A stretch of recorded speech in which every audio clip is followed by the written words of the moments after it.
Welcome, folks, to another episode of our Mass Effect Legendary series. Today, we will be picking up where we left off last time, which was just as we were given authority to leave with the Normandy from the Citadel. We were tasked with going off to explore planet Noveria and/or planet Pharos, and go into the Artemis Tau cluster to search for Prothean expert Dr. Liara Tassoni, which is, of course, what we decided to do first. And we finished off last episode by going to the Artemis Tau cluster and investigating the Sparta system, where we did the side quest for Kahoku's missing Marines, and we fought a Thresher Maw with our Mako. Unfortunately, there was some audio issues in the last 15 minutes of our stream yesterday, so hopefully we don't have any of the same issues today. But yes, without further ado, let us jump back into our playthrough of Mass Effect 1 here. The plan for today is to, of course, search for Liara Tassoni in the Artemis Tau cluster. Just before I started streaming, I went down below deck on the Normandy and equipped some items to our squad, so everyone should be spec'd out to their best abilities at the current moment. Because we're not too far in the game, there isn't a whole lot of loot that we've accumulated, so we're not really specking up too much right now. Alright, so I'll quickly open the journal and take a look at what we're doing. Find Liara Tassoni, an Asari archaeologist famed for her knowledge of the Protheans, is being sought by Saren. Her last known location was somewhere in the Artemis Tau cluster.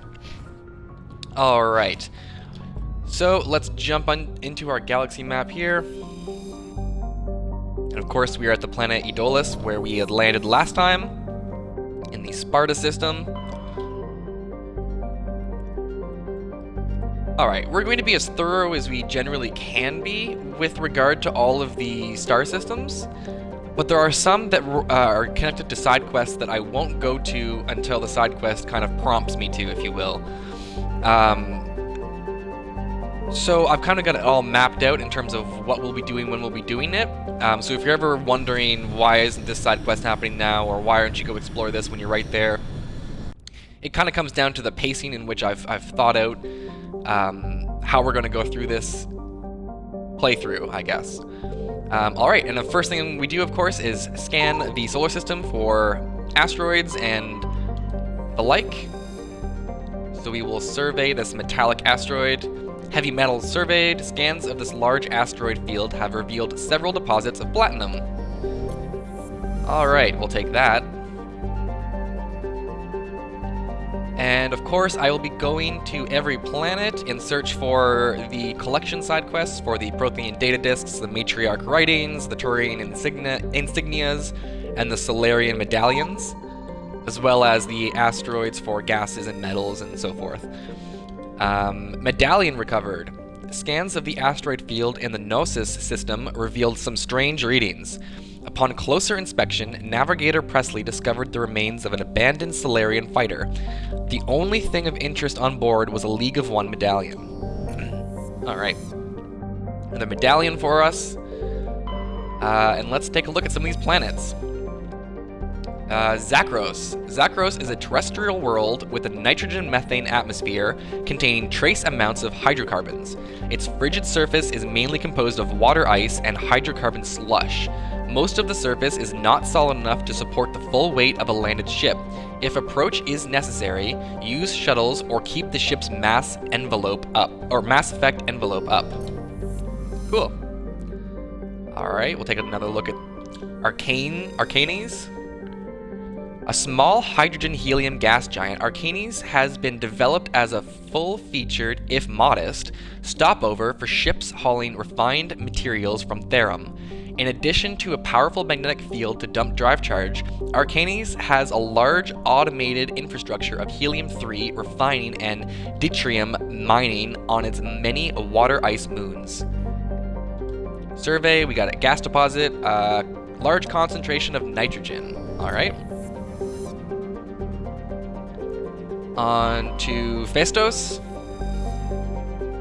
Phaistos is a small terrestrial with a trace atmosphere of carbon dioxide and xenon. The surface is scorching hot and mainly composed of sulfur and various silicates. There is little of interest on this desolate world. Pretty barren solar system so far. Not a whole lot going on. Armeni.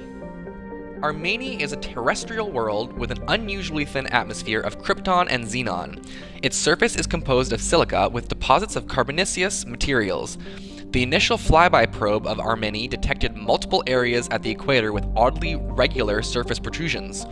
Closer inspection revealed these as millions of elaborate crypts a few meters below the surface, left by a long-extinct spacefaring species called the Zioff. Many human universities wish to perform archaeological excavations. Council law holds grave sites as sacrosanct, however, and the matter has been tied up in court for decades. Interesting. So you've got an ancient species living on that planet, dotting the entire underground with caverns and caves, adding to the mystery of the Gnosis system. All right, let's look at Therum. Of course, you can see there's a picture on the right, kind of unlike the other planets, obviously indicating that we can land on it, and the A button, of course, indicating we can land on it as well. Therum is a distant but rich industrial world claimed by the Human Systems Alliance. Its plentiful heavy metals have fueled the recent manufacturing boom on Earth.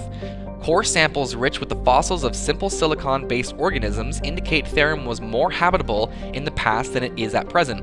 Perhaps this explains the many Prothean ruins dotting the surface, most of which have been looted by mining corporations. Alright, let's land on Therum.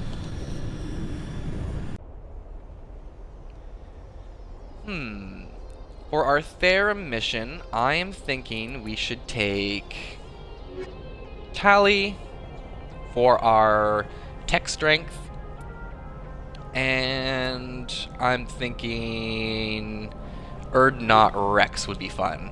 Get a nice even blend of biotic, tech, and combat strength between myself, or Shepard, and these two squad members. So let's go!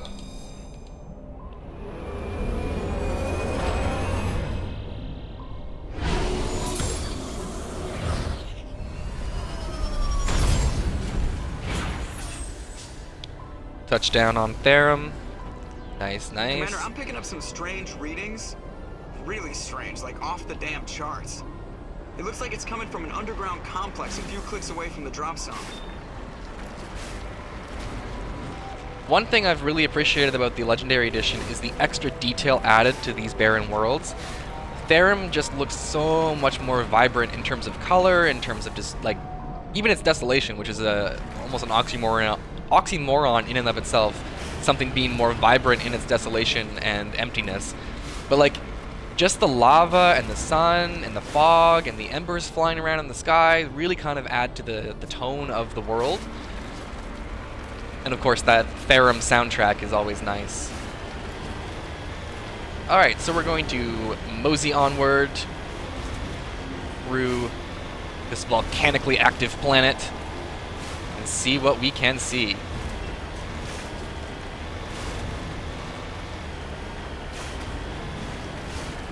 What's really cool is the lava is also lighting up the rock around it. I don't really think that was as present in the original. And this fog is nice too. It looks like it's reacting to the wind. Or not fog, smoke rather.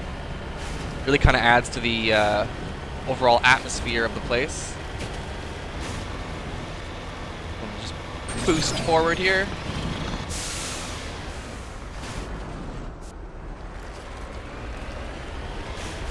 Oh, if you look on our radar, we've got some enemy movement. And this is the part where we should be able to see a Geth ship flying in overhead.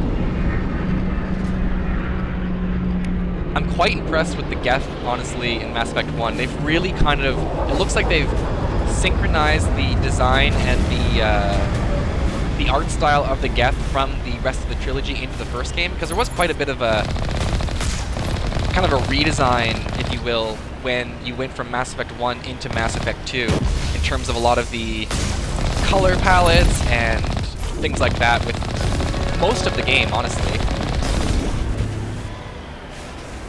Like, one thing you'll see a lot is the original color design for the Alliance military outfit was red and white. Hence the white and pink armor that we saw Ashley in at the very start of the game. But that moves on to being more of a blue and gold kind of color arrangement as the trilogy progresses. And they seem to have adopted stuff like that into Mass Effect 1. Like, when we saw Captain Anderson, his outfit was a little more reminiscent of his later iterations. Only a fool punches a Mathrak in the mouth. We should sneak around and pull its tail. Quickly flank to the right so you don't get bombarded by those turrets. Of course, there's another turret here. So back in the day, when the Mako had an experience point penalty, like if you had killed enemies while in the Mako, you would experience a reduction in the overall experience points you would gain from that kill. Thankfully, that is gone in the remaster, so you can just use the Mako and get your experience points like you normally would, without worrying too much. But we are going to get out and do a bit of a ground battle here. I'm going to quickly put on our helmets, because I do think the helmets are kind of neat. Alright, let's go.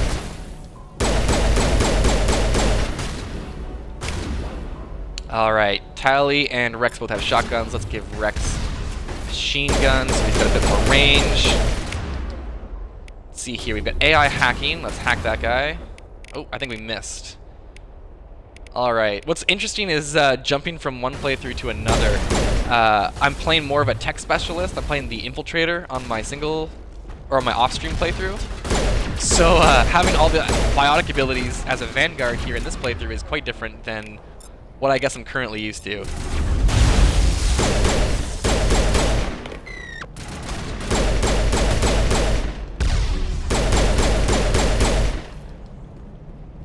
Alright. This part's a little bit monotonous because we're going to be going into almost every one of these little side rooms to kind of clear out the enemies, grab some loot. Let's see here.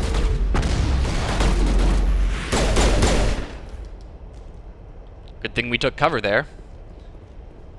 Decryption, let's go.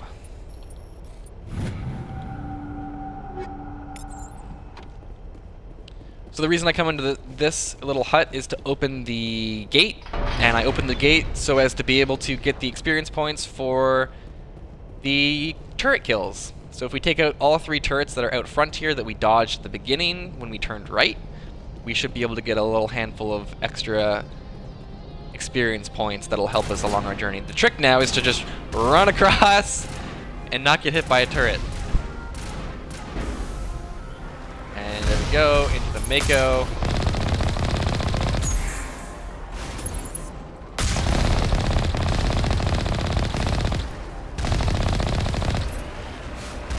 There we go, almost 500 XP points.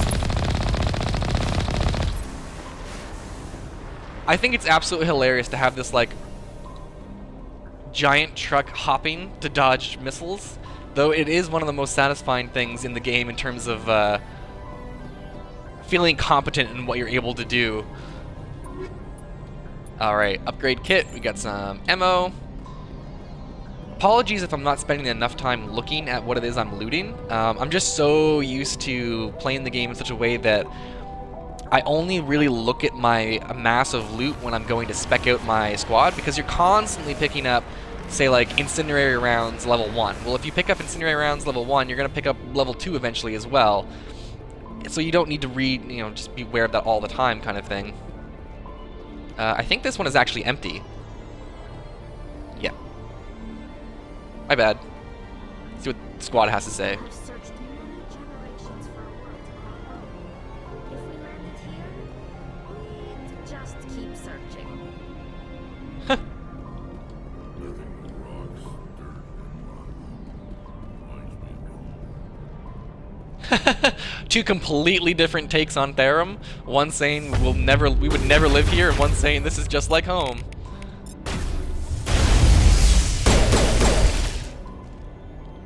Biotic powers are so satisfying. Nothing beats throwing an enemy like a rag doll More loot? No, we just have to open the gate. Okay, gate is open.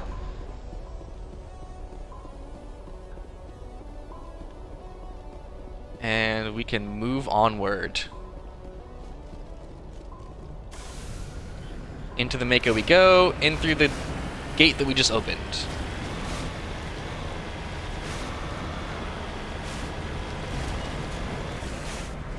Look at all that lava. Beautiful. That's one thing they've really impressed me with, like as I mentioned earlier in the game, is the Uncharted worlds and the detail on them, but like just the detail alone doesn't kind of do it justice. The skyboxes are also quite impressive. I've been to a few of the Uncharted worlds now on my off-screen playthrough, and I just get constantly caught up looking up at the sky, and the different painted skyboxes they have up there are just mesmerizing. Oh, there we go with another Geth dropship.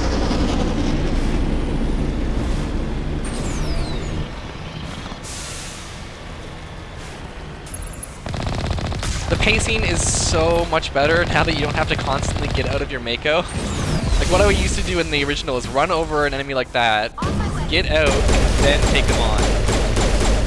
Like this.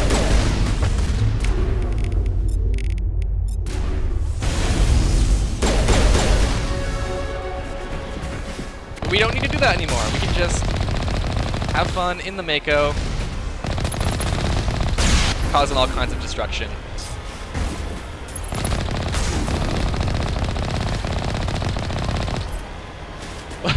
One of the fun things to do, honestly, is just running over Geth. It's just so satisfying.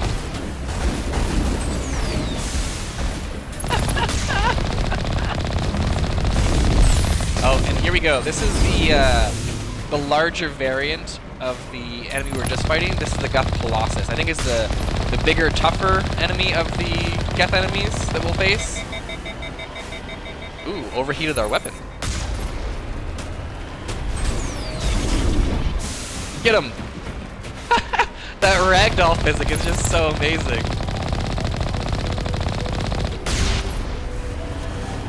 See ya. Yeah, the improvements to the Mako overall have been quite a treat with replaying the game. I'm honestly envious for anyone who's playing this for their first time and they get to experience the Mako controls as they are, with the boost, the actual experience points being donated properly. It's a much more cohesive experience than in the original. Because like even in the later bits of the game when you're doing harder Mako things, you'd want to jump out to get that experience bonus, and it would just make it that much more tedious, I guess, for lack of a better word. This part of Therum, though, is pretty much just a straight shot. You follow the road all the way up until you can't follow the road anymore. And then we go on foot from there. So there's not a whole lot of, like, extra stuff to look at.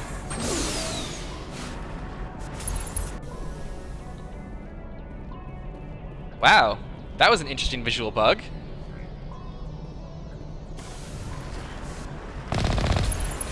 Interesting. We are glitching out real bad here. Oh, we seem okay now. What about the Mako this time? Oh, alright, we're good. Interesting. I have no idea what happened there. I'm gonna quickly save in case anything like that happens again. Hopefully, that's the last we see of that. Kinda got stuck in the air there for a second.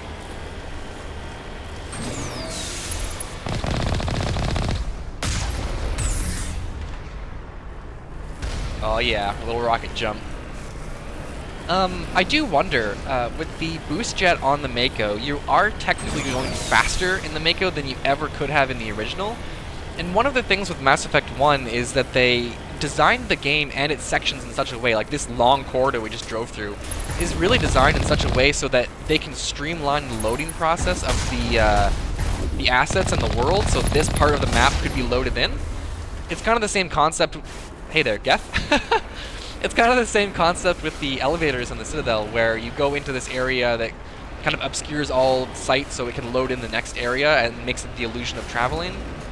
But like I was saying, you're moving faster in this game than you ever could in the first game, or the original, so I wonder how much work had to go into kind of anticipating the player moving faster through the environment. I'm sure that the newer consoles and higher end PCs take advantage of the extra load times, or like a solid state drive for loading in the game world a bit easier. Anyways, though, we're about to get into some combat here on foot. Let us get into cover. This isn't necessarily the easiest of all fights in the world, but it also isn't one of the hardest either. So we'll just keep on our guard here. Tally, you go over there. Alright, now that Tally's over there, let's make a run for it. Flank. Tell Tally to switch to her pistol so she's got more range. We got 3 grenades. Let's throw one. Alright, we got one guy. Oh! Alright, I think we're gonna have to use Tally's AI hacking here. That will come in handy. There we go.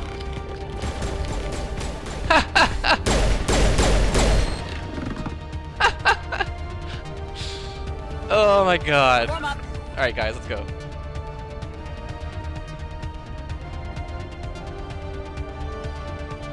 This part right here is a little tricky because we have a sniper to deal with.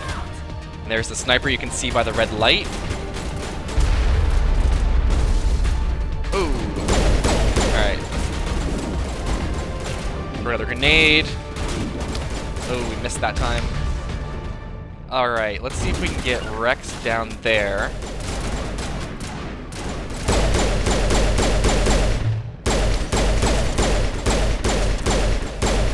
And got one of them. Let's move down with Rex. Okay. Oh, Tally's down. Let's heal her up.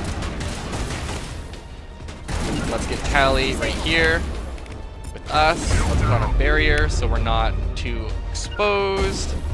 And now we need to take out the sniper so we can get more. There we go. Sniper's down.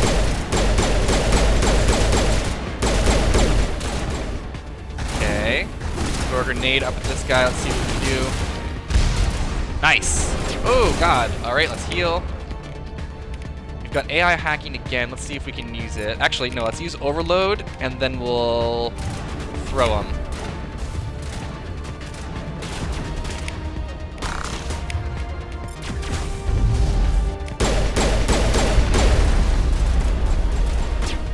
Rally round. Alright, there's another one up here. Alright, we've got at least 2 of them. I'm gonna get Tally to switch back to her shotgun. And let's hack this guy now that he's got no shields.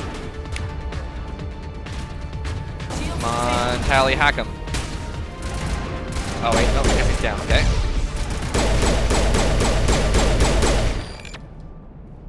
Alright. Good to go. Let's quickly heal up Shepard and Tally. Ooh, that didn't heal a whole lot, but guess I'll have to be a little more careful. Ooh, another Geth.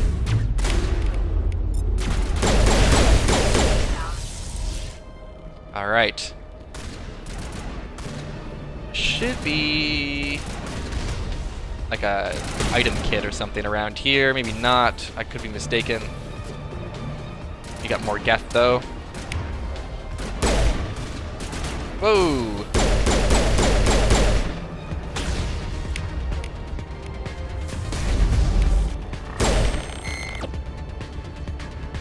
Alright. We did level up. We cleared it, so let's save because there is more fighting to happen, and we survived the entire fight without dying. Let's quickly see here. Shepard's got 8 points, and we've got 20 for Rex. Oh god, we didn't even set Rex up. Let's help him out. 1, 2, 3, 4, 5, 6, 7, 8, 9, 10.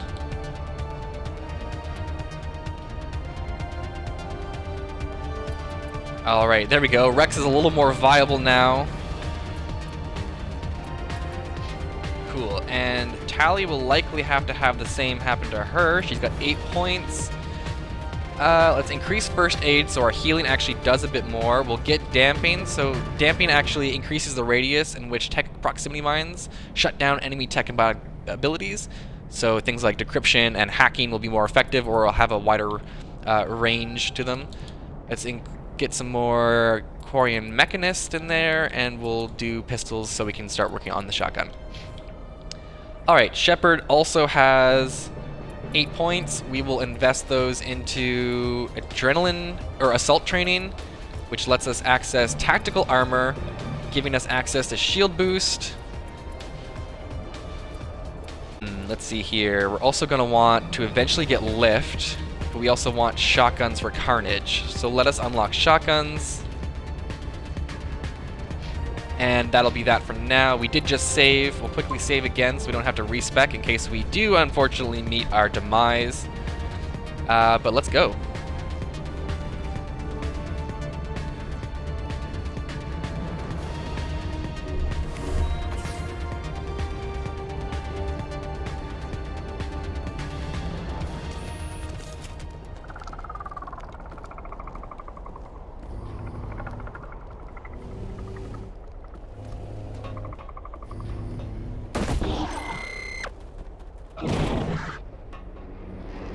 Got ourselves a Geth Stalker.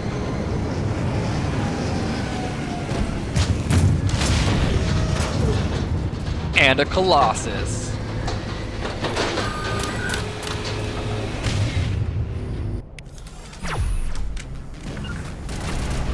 This level really puts players through their paces. Between this fight... let's see here. Tally, get your pistol out.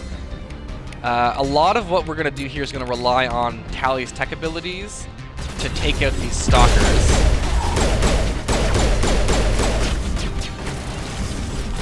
Ooh. Alright, there's another one. Let's do sabotage. Let's get our marksman in here so we can shoot without worrying about overheating. Oh, now we're overheating. Alright, we've got some AI hacking. Let's see if we can hack this guy right here and get him to help us out. Come on, Tally.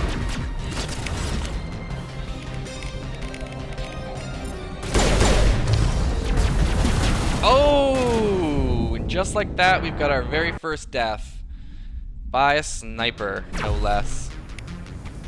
Alright, here we are back in the fight. Let's be a little more careful this time.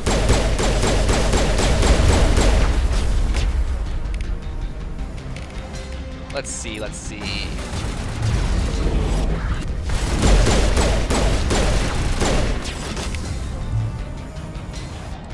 Tally must have been hit with a sabotage or something because she can't use any of her abilities. Oh, damn! There's another sniper kill. Instant death. Alright. I think I'm being a little too reckless here. We've got to take out that sniper first thing, and there he is right there. Let's say target him. There he goes, falling onto the ground. Let's get a shield boost. Tally is down. Great.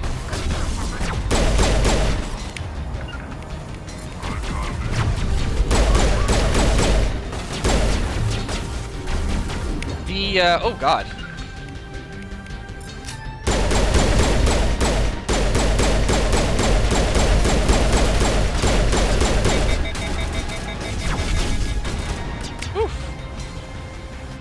One thing I'm noticing a lot in the Legendary Edition is just how much more aggressive a lot of these enemies are.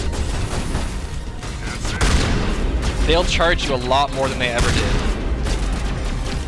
in the original. Alright, let's get our barrier on.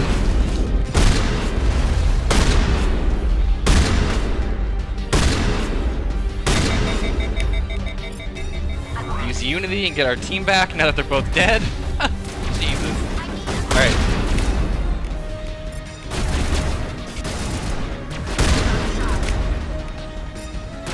I'm wondering if the AI hacking isn't working because of the shields, or if the AI hacking just isn't strong enough to take this enemy out yet.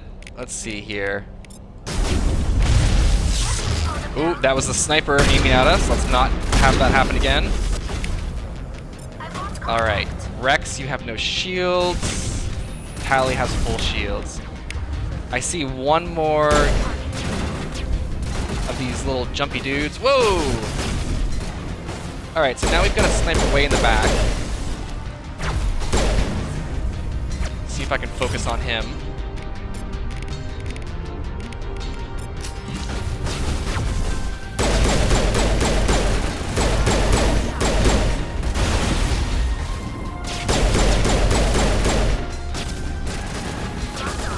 Careful about that sniper there, friends.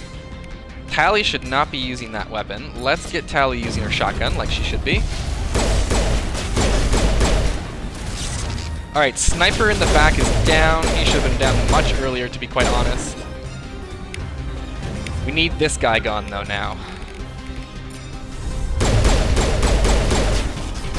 Alright, now all the Geth Jammer dudes are gone. We can effectively, move up now without worrying about being sniped and one-hit killed. So we do have that Colossus still.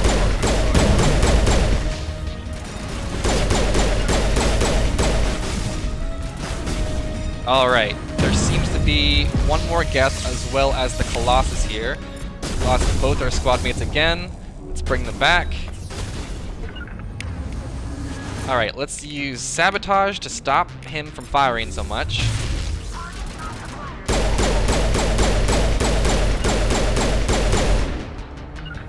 And let us send someone closer to hurt him. We use Overload to take out the shields. And get Marksman in to not overheat our weapon too much. Alright. I'll switch back to my shotgun so I can get myself closer. Alright, let's put on a barrier so we've got extra damage protection, and let's go.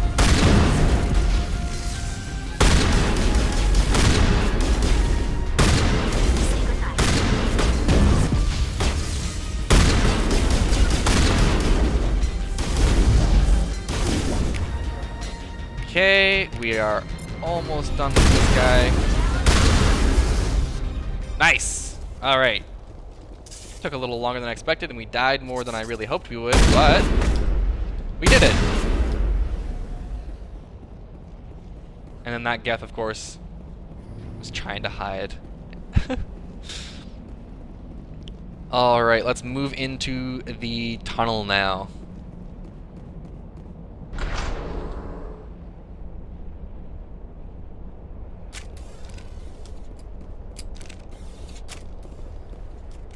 How's everyone doing? Rocks, dirt, and lava. Reminds me of home. I've always loved this tunnel and the little neon lights on the side. Oh, jeez.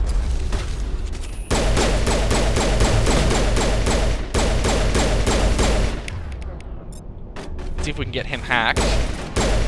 No, okay. So I'm wondering now if we just don't have AI hacking to a high enough level to effectively hack these Geth troopers that keep trying to get Tally to attack. We will just have to keep an eye out and upgrade that later.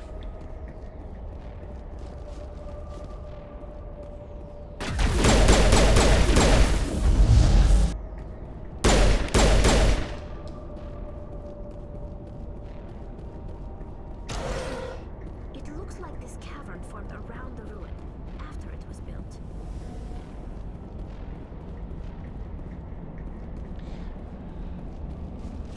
The cave formed around the ruin after it was built, says Tally, eh?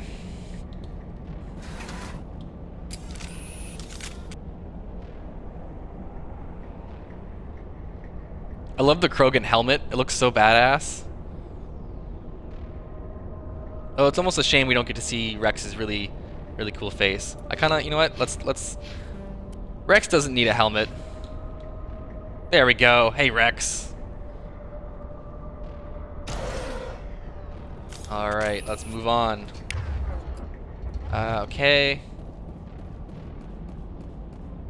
Oh, God.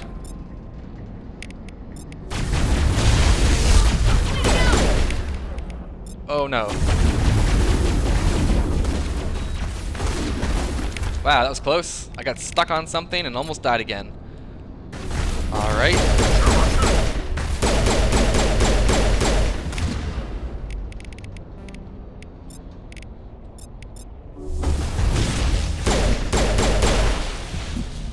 Oof.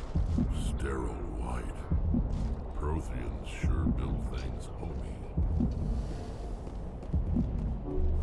Let's heal so we get some of that red off the screen.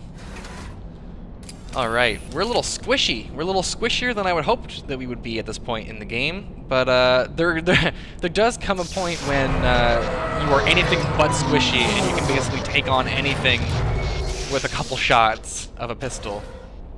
If you spec out right and get your equipment right. Okay. Hello? Could somebody help me? Please?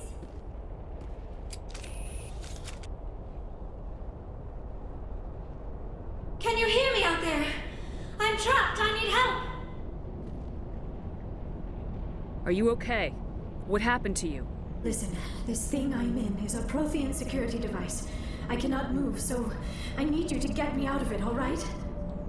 How did you end up in there? I was exploring the ruins when the Geth showed up, so I hid in here. Can you believe that? Geth beyond the veil! I activated the tower's defenses. I knew the barrier curtains would keep them out. When I turned it on, I must have hit something I wasn't supposed to.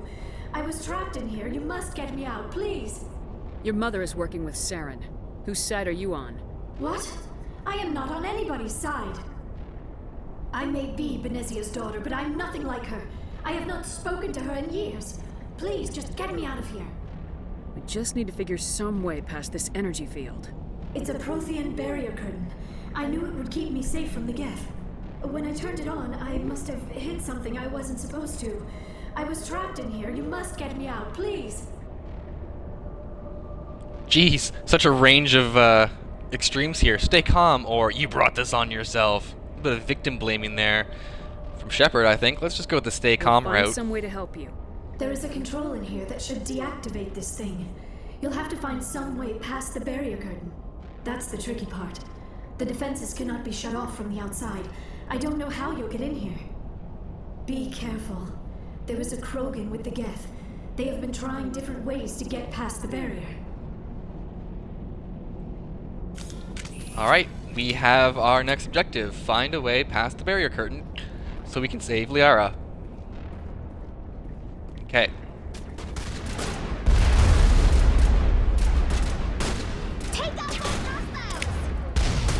Interesting. The game is doing this thing again where I am now locked to one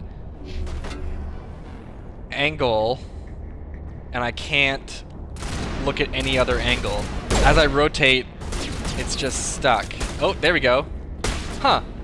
I wonder what did that. You know, now that I think about it, there was kind of a glitch like that in the original Mass Effect when you would run, and it would be really weird because you would be stuck running in one direction, but you could move the camera in any direction. Anyways, it seems to be fixed now. Let's move on.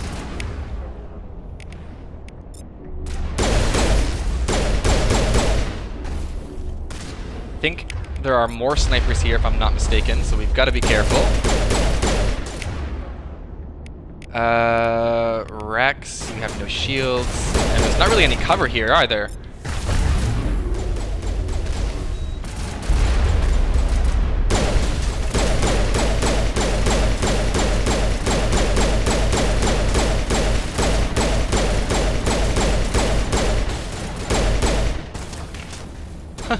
Just shoot until they die. Shoot until they die.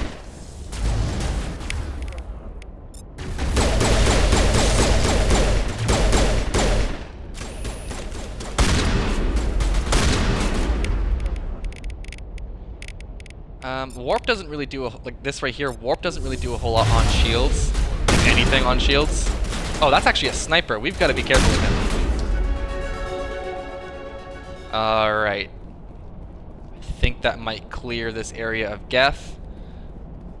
There are some lootable containers to grab here. Grab one. Cool. Another one right here.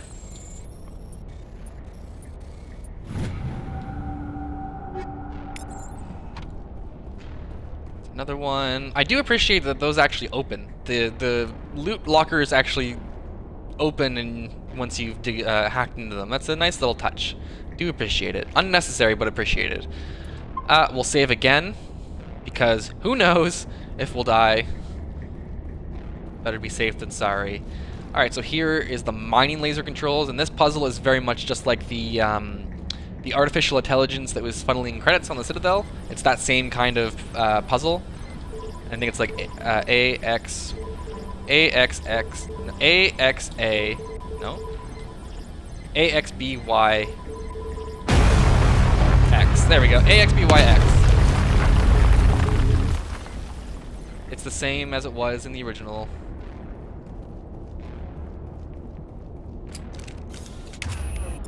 Let's get Tally her shotgun. I'll get my pistol. And here we go.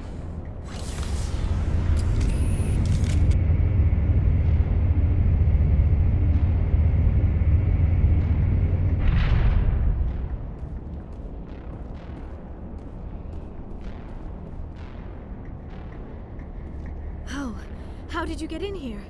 I didn't think there was any way past the barrier. We blasted through with the mining laser. Of course. Yes, that makes sense. Please, get me out of here before more Geth arrive. That button over there should shut down this containment field. Aye aye, Doctor.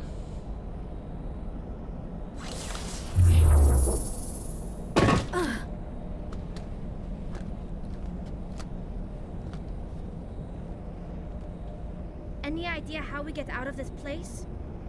There is an elevator back in the center of the tower. At least I think it's an elevator.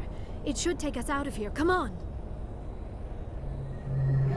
I still cannot believe all this. Why would the Geth come after me? Do you think Benezia's involved? Seren's looking for the conduit. You're a Prothean expert. He probably wants you to help him find it. The conduit, but I don't know. What the hell was that? These ruins are not stable. That mining laser must have triggered a seismic event. We have to hurry. The whole place is caving in. Joker, get the Normandy airborne and lock in on my signal. On the double, mister. Aye, aye, Commander. Secure and away. ETA 8 minutes. I think it's the only time Shepard He calls needs to move Joker faster. Mister. If I die in here, I'll kill him. Very on brand for Rex.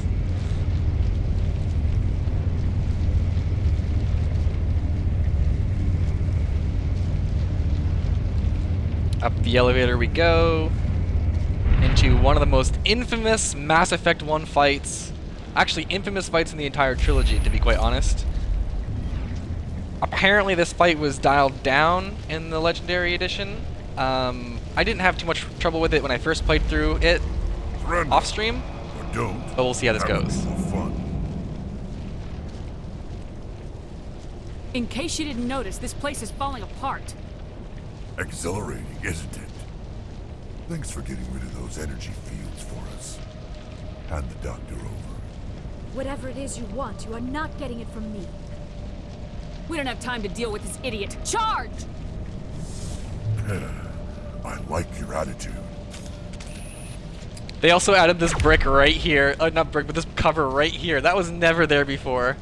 It even obscured the little cutscene right before this fight started. That's hilarious. If we can sabotage this guy and warp this guy, double warp him actually. Let's see how that goes.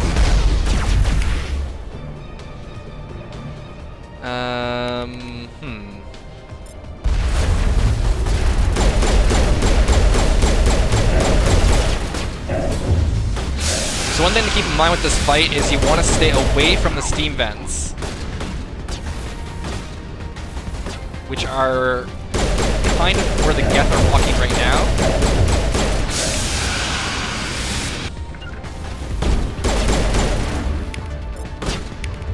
Let's get Rex with his shotgun so he can be a little bit more effective in close combat.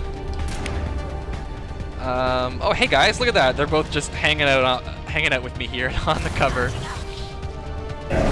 So we've still got our sniper over there. We've got a trooper over there. Okay. I don't want to get hit by that sniper and just get one hit killed. And the battle master's over there.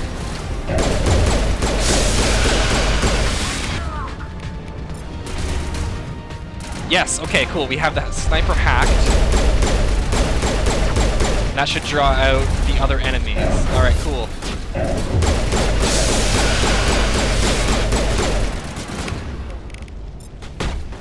Throw him. Ooh, look at that. He withstood it. Coming back with his own biotics, no less. Tally, use overload on this guy. Oh no, oh no, oh no. Oh god. Let's sabotage so we can't shoot. I'm gonna need to heal. Oh, he just headbutted Tally.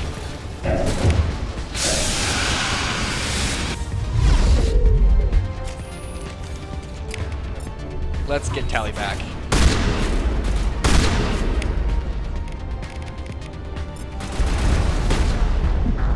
Oh! I got way too close and way too cocky. Kill them. Spare the Asari if you can. None doesn't matter. So part of the reason why this fight used to be so difficult is that you would have to, when you died, you reload right before the cutscene. So you would be stuck listening to the dialogue leading up to the elevator every single time you did this. So it just became monotonous and very annoying to kind of get through every single time if you died.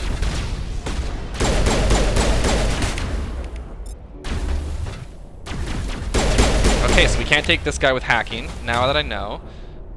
Can we take that guy with hacking? Oh, we can't use hacking right now. Alright,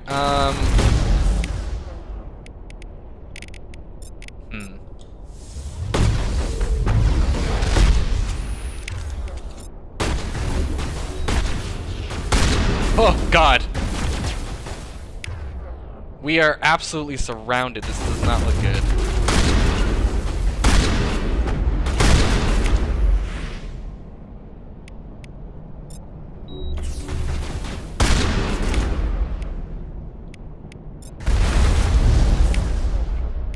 Oh my god, he's right on top of me. Oh, goodness. Alright, let's put on a barrier. No, actually, shield boost. Get our shields back up, and then we'll also... Oh, I was gonna heal Rex, but he kind of died before I got a chance to. Alright.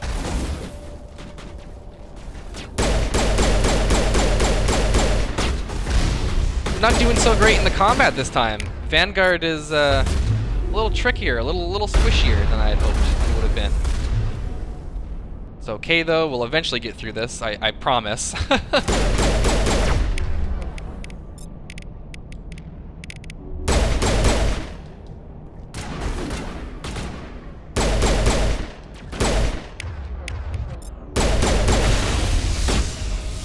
Thank God for Tally's overload.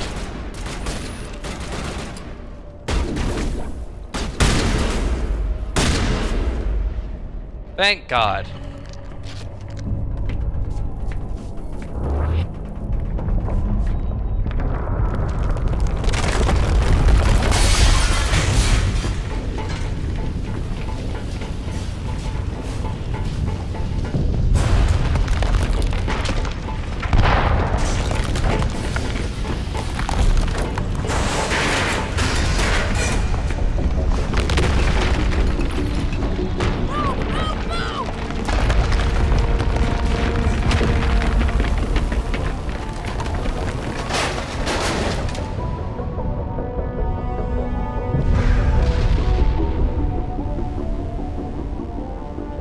Rex was the first one out by a long shot. You can just see him running.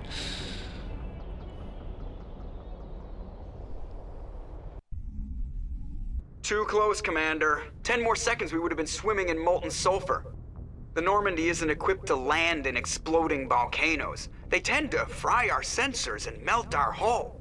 Just for future reference. We almost died out there, and your pilot is making jokes? He's more sassing us than he is making jokes, but yes. Joker pulled our asses out of there. I think he's earned the right to a few bad jokes. I see. It must be a human thing. I don't have a lot of experience dealing with your species, Commander. But I am grateful to you. You saved my life back there, and not just from the volcano. Those Geth would have killed me or dragged me off to Saren. What did Saren want with you? Do you know something about the conduit? Only that it was somehow connected to the Prothean extinction. That is my real area of expertise. I have spent the past 50 years trying to figure out what happened to them. Just how old are you exactly? I hate to admit it, but I am only 106. Damn. Only. I hope I look that good when I'm your age. A century may seem like a long time to a short-lived species like yours, but among the Asari, I am barely considered more than a child. That is why my research has not received the attention it deserves. Because of my youth, other Asari scholars tend to dismiss my theories on what happened to the Protheans. What is interesting is what I did not turn up. There is remarkably little Oh, I think I skipped some archaeological dialogue there, my evidence bad. on the Protheans, and even less that might explain why they disappeared. It is almost as if someone did not want the mystery solved. It is like someone came along after the Protheans were gone and cleansed the galaxy of clues. But here is the incredible part. According to my findings, the Protheans were not the first galactic civilization to mysteriously vanish. This cycle began long before them. I had just asked Liara what is it she had found out or uncovered, and that was her response. Where'd you come up with this theory? I thought there wasn't any evidence. I have been working on this for 50 years. I have tracked down every scrap and shred of evidence. Eventually, subtle patterns start to emerge, patterns that hint at the truth. It is difficult to explain to someone else. I cannot point to one specific thing to prove my case. It is more a feeling derived from a half-century of dedicated research. But I know I'm right, and eventually I will be able to prove it. There were other civilizations before the Protheans. This cycle has repeated itself many times over. If the Protheans weren't the first, then who was? I don't know. There is barely any evidence on the Protheans, even less on those who came before them. I cannot prove my theory, but I know I am right. The galaxy is built on a cycle of extinction. Each time a great civilization rises up, it is suddenly and violently cast down. Only ruins survive. The Protheans rose up from a single world until their empire spanned the entire galaxy. Yet even they climbed to the top on the remains of those who came before. Their greatest achievements, the mass relays and the Citadel, are based on the technology of those who came before them. And then, like all the other forgotten civilizations throughout galactic history, the Protheans disappeared. I have dedicated my life to figuring out why. They were wiped out by a race of sentient machines, the Reapers. The Reapers? But I have never heard of. How do you know this? What evidence do you have? There was a damaged Prothean beacon on Eden Prime. It burned a vision into my brain. I'm still trying to sort out what it all means. Visions? Yes, that makes sense. The beacons were designed to transmit information directly into the mind of the user. Finding one that still works is extremely rare. No wonder the Geth attacked Eden Prime. The chance to acquire a working beacon, even a badly damaged one, is worth almost any risk. But the beacons were only programmed to interact with Prothean physiology. Whatever information you received would have been confused, unclear. I am amazed you were able to make sense of it at all. A lesser mind would have been utterly destroyed by the process. You must be remarkably strong-willed, Commander. This isn't helping us find Saren, or the conduit. Of course, you're right. I am sorry, my scientific curiosity got the better of me. Unfortunately, I do not have any information that could help you find the conduit, or Saren. I don't know why Saren wanted you out of the picture, but I think we'll be a lot better off if we bring you along. Thank you, Commander. Saren might come after me again. I cannot think of anywhere safer than here on your ship. And my knowledge of the Protheans might be useful later on. And her biotics will come in handy when the fighting starts. Good to have you on the team, Liara. Thank you, Commander. I am very grateful. Oh, I am afraid I am feeling a bit lightheaded. When was the last time you ate or slept? Dr. Chakwa should take a look at you. It is probably just mental exhaustion, coupled with the shock of discovering the Prothean's true fate. I need some time to process all this. Still, it could not hurt to be examined by a medical professional. It will give me the chance to think things over. Are we finished here, Commander? We can talk again after you've seen the doctor. The rest of you, dismissed. Mission reports are filed, Commander. You want me to patch you through to the Council? I absolutely adore the post-mission debrief, like with both your squad and the council. It really adds an element of having the player reflect on their decisions, on their actions, and whether or not they were good or bad, if they really believe in what they did, or if they were kind of skeptical or hesitant in what they did, like because you're talking with your squad and you're kind of reaffirming your own decisions, but then you're also going to have to answer to the council, who are going to press you further and kind of question your behavior, if you will. Joker. Setting up the link now, Commander. We've received your report, Commander. I understand Dr. Tassoni is on the Normandy. I assume you're taking the necessary security precautions. Liara's on our side.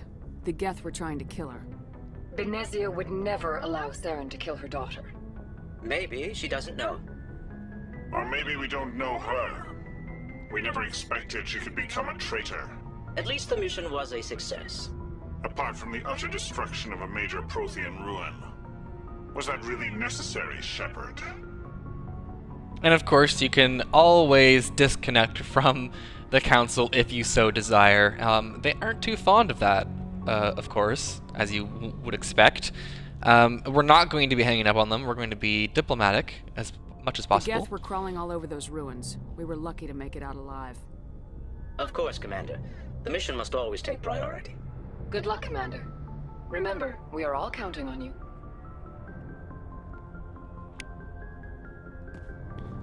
And just like that, we have finished Therum, and we have successfully recruited Liara to our squad.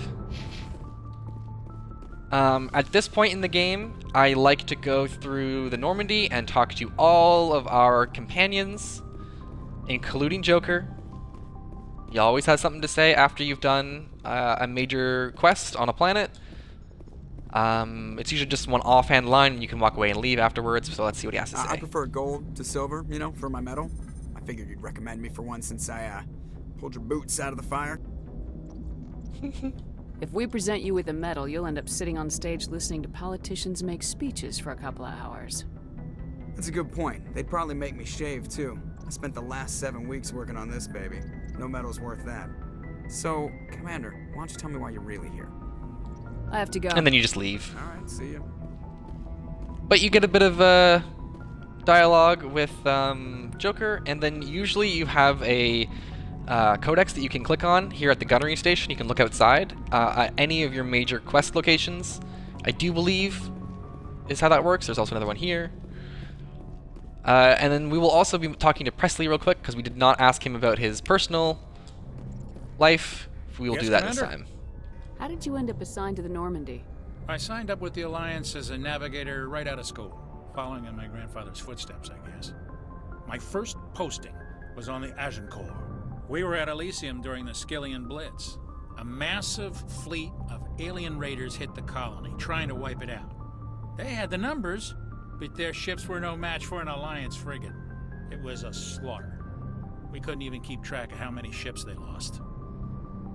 So you just mentioned the Skillian Blitz, and the Blitz is actually one of the backstories that Shepard can be a part of, or Shepard can have, and then Presley would rightfully reference the fact that Shepard was in the Blitz. How'd you end up on the Normandy? I got my officer's commission after Elysium. Must have made an impression on the right people. Captain asked for me when he was picking his crew. Carry on, Presley. Yes, ma'am. His little arm fold. Salute from our soldier. And like I said, we're going to be talking to all of our squad mates, including our newly recruited Liara here. And she is in past the medical bay. Replenish our metagel. We've already spoken to Chakwas before she was even in here, but now here we are with Liara.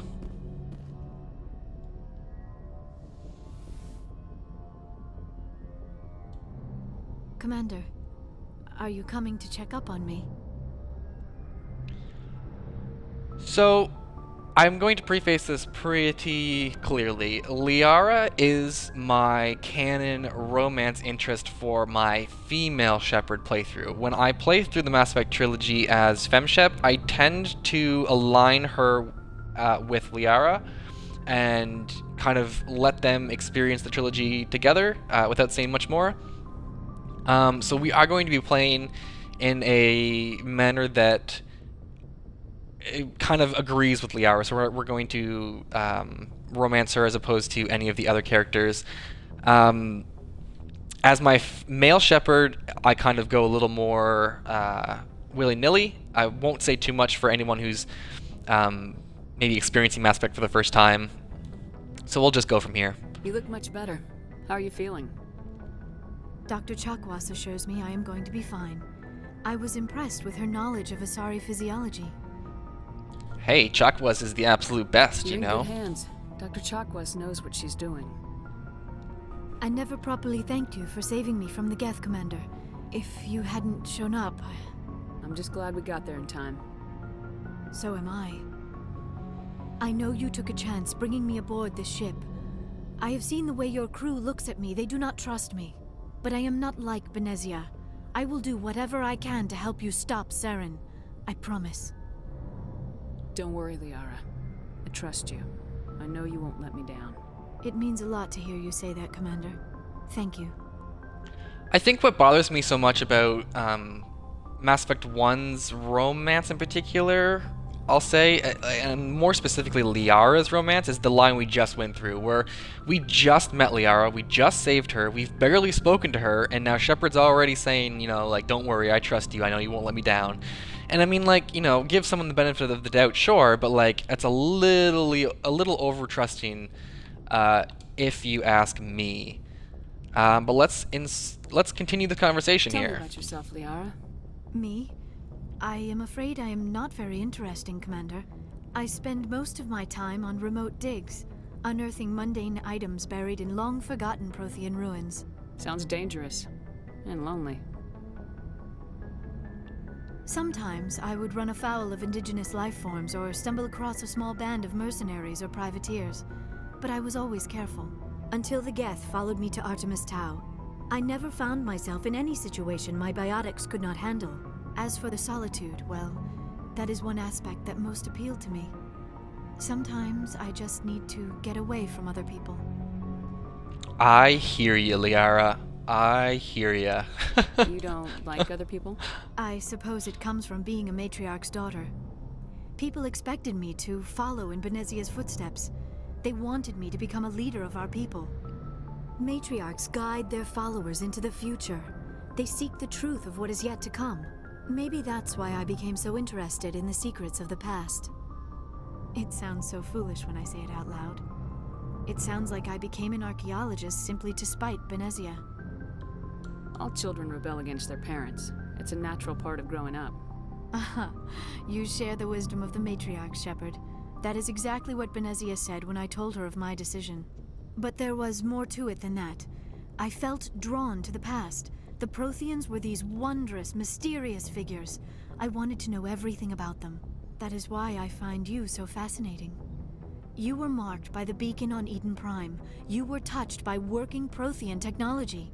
Sounds like you want to dissect me in a lab somewhere. What? No, I did not mean to insinuate. I never meant to offend you, Shepard. I only meant that you would be an interesting specimen for an in-depth study. No, that's even worse. Calm down, Liara. I was only joking. Joking? Oh, by the goddess, how could I be so dense? You must think I am a complete and utter fool. Now you know why I prefer to spend my time in the field with data disks and computers. I always seem to say something embarrassing around other people.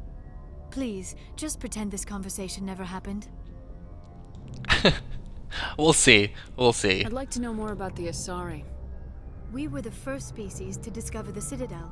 We were instrumental in forming the Council. And we always strive to be the voice of peaceful cooperation in galactic disputes. My people believe we are all part of a single galactic community. Each species contributes something to the greater whole. Although we seek to understand other species, it seems few of them seek to understand us. The galaxy is filled with rumors and misinformation about my people. Like what? Most of the inaccuracies are centered around our mating rituals. My species is monogendered. Male and female have no real meaning for us. We still require a partner to reproduce. This second parent, however, may be of any species and any gender. I don't understand. Your species can mate with anyone? Mating is not quite the proper term, not as you understand it. Physical contact may or may not be involved, but it is not an essential element of the union. The true connection is mental. Our physiology allows us to meld with other beings. We can touch the very depths of their minds. We explore the genetic memory of their species. We share the most basic elements of their individual and racial identities. We then pass these traits on to our daughters. It is how we learn to grow as a species and how we develop a greater understanding of other races. What happens to your partner after the union? Every relationship is different. Some unions are a single encounter with both parents parting ways afterwards. Others can be more long-term. Sometimes an Asari and her partner will stay together for many decades. You Asari live for 1,000 years. What happens when your partner dies? Few sapient species live as long as my kind. We have learned to take a philosophical approach to our unions. We do not focus on the inevitable loss of our partners. Instead, we enjoy the time we spend with them. And even after they're gone, a part of them lives on in us. The union is a connection that transcends both time and space. Do you know who Matriarch Benezia chose as her partner? She rarely spoke of her partner. Though I know my father, if you want to use that term, was another Asari. Benezia never told you her partner's name? Union with our own kind is no longer common, not for the purposes of reproduction. Most Asari believe it weakens our species. Asari daughters inherit racial traits from the father species. If both parents are Asari, then nothing has been gained, or so conventional wisdom would hold. I am what is sometimes called a pureblood, though no Asari would ever be cruel enough to say the word to my face. It is a great insult among my people. It is possible Benezia's partner was embarrassed by their union. She may have been too ashamed to publicly acknowledge me as her offspring. I've always enjoyed speaking with Liara in Mass Effect 1, largely because of the voice performance by Ali Hillis and the wonderful facial animation that is kind of going on with Liara. And I say wonderful for 2007 or 8, whatever, 2007, of course.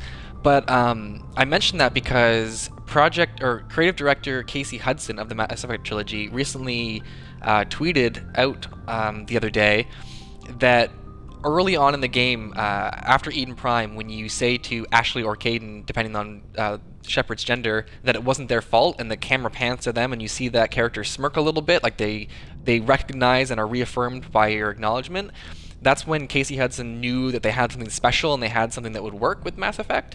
What I find really cool with Liara is, like, the conversations we're having currently, a lot is communicated through her eyes and her tone of voice. So when she mentions her father, her voice conveys a bit of sadness, but so do her eyes. Her eyes look down into the corner, and then they came back up, and then she's squinting a little bit. Like, there's a lot that's communicated in the face and not just the voice, but in tandem, the two work so well together that, you know, it's just such a treat to talk to these characters. Maybe she wanted to meet you but couldn't. Maybe something could have happened to her. Maybe she passed away. You might be right. I hope you are. But I have no way to know for sure.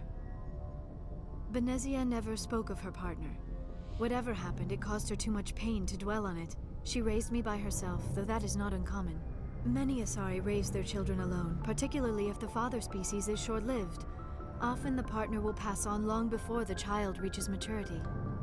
Do you know why Benezia joined up with Saren? I don't understand it. She was always outspoken about the need for the Asari to become more involved in shaping galactic events. Maybe she thought allying herself with Saren would somehow be for the greater good in the long run. At least I hope so. This hurts you, doesn't it? None of this makes any sense to me. I have not spoken to Benezia in many years, but I know her, and this was not like her. Something changed. I should go. Goodbye, Shepard. Goodbye, Liara. On to conversations with the rest of our crew, Caden, Ashley, Garrus, Rex, and Tally. But before we do, we are of course going to quickly save. And should be Shepard's locker that we can loot, and there is a codex entry down here for the sleeper pod. I saw out of the corner of my eye, and now we should be able to converse with Caden.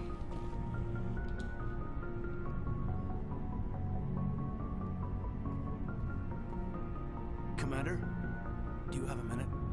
I always make time for my officers. Off the record, I think there's something wrong here. This Saren is looking for records on some kind of galactic extinction, but we can't get backup from the Council? Sorry, Commander. There's writing on the wall here, but someone isn't reading it. I hear you, The Council Caden. doesn't want to believe anything's wrong. I'd call it human nature, but... I hear you. It just seems like a group that's been around as long as the Council should see this coming. I mean, it's funny, we finally get out here, and the final frontier was already settled. And the residents don't even seem impressed by the view. Or the dangers. Well, well. You're a romantic. Did you sign on for the dream, Malenko? Secure a man's future in space? Yeah, I read a lot of those books when I was a kid, where the hero goes to space to prove himself worthy of a woman he loves, or, you know, for justice. Maybe I was a romantic in the beginning, but I thought about it after brain camp. Biotic acclimation and temperance training. I'm not looking for the dream. I just want to do some good. See what's out here. Sorry if I got too informal. Protocol wasn't a big focus back in Bot. People give so much shit to Caden, and I don't quite get it. Like, I really enjoy Caden for the background on the biotics in the Mass Effect universe. Like, get one thing right out of the way. If Shepard is a biotic, both Caden and Shepard have biotic powers. However, Shepard has the L3 implants, and as mentioned in a previous episode when we spoke to Dr. Chakwas, Caden has an L2 implant, so an older model that makes the users more prone to headaches and nosebleeds and so on and so forth.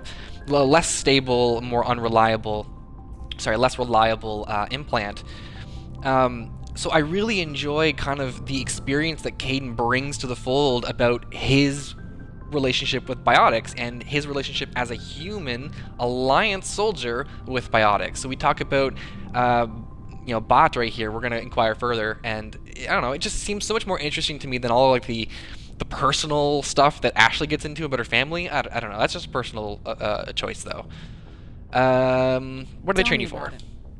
Biotic acclimation and temperance didn't last past the airlock. To the kids they hauled in, it was brain camp. Sorry, hauled in is unkind. We were encouraged to commit to an evaluation of our abilities so an understanding of biotics could be compiled. There are worse results of accidental exposure to element 0 in the womb. Beats the brain tumors some kids grew up with. Is there some question about how you were exposed? My mother was downwind of a transport crash. It was before there were human biotics, a little after the discovery of the Martian ruins. It only gets iffy around 63 when Kinetics was running out of first-gen subjects. Until then, they'd relied on accidentals.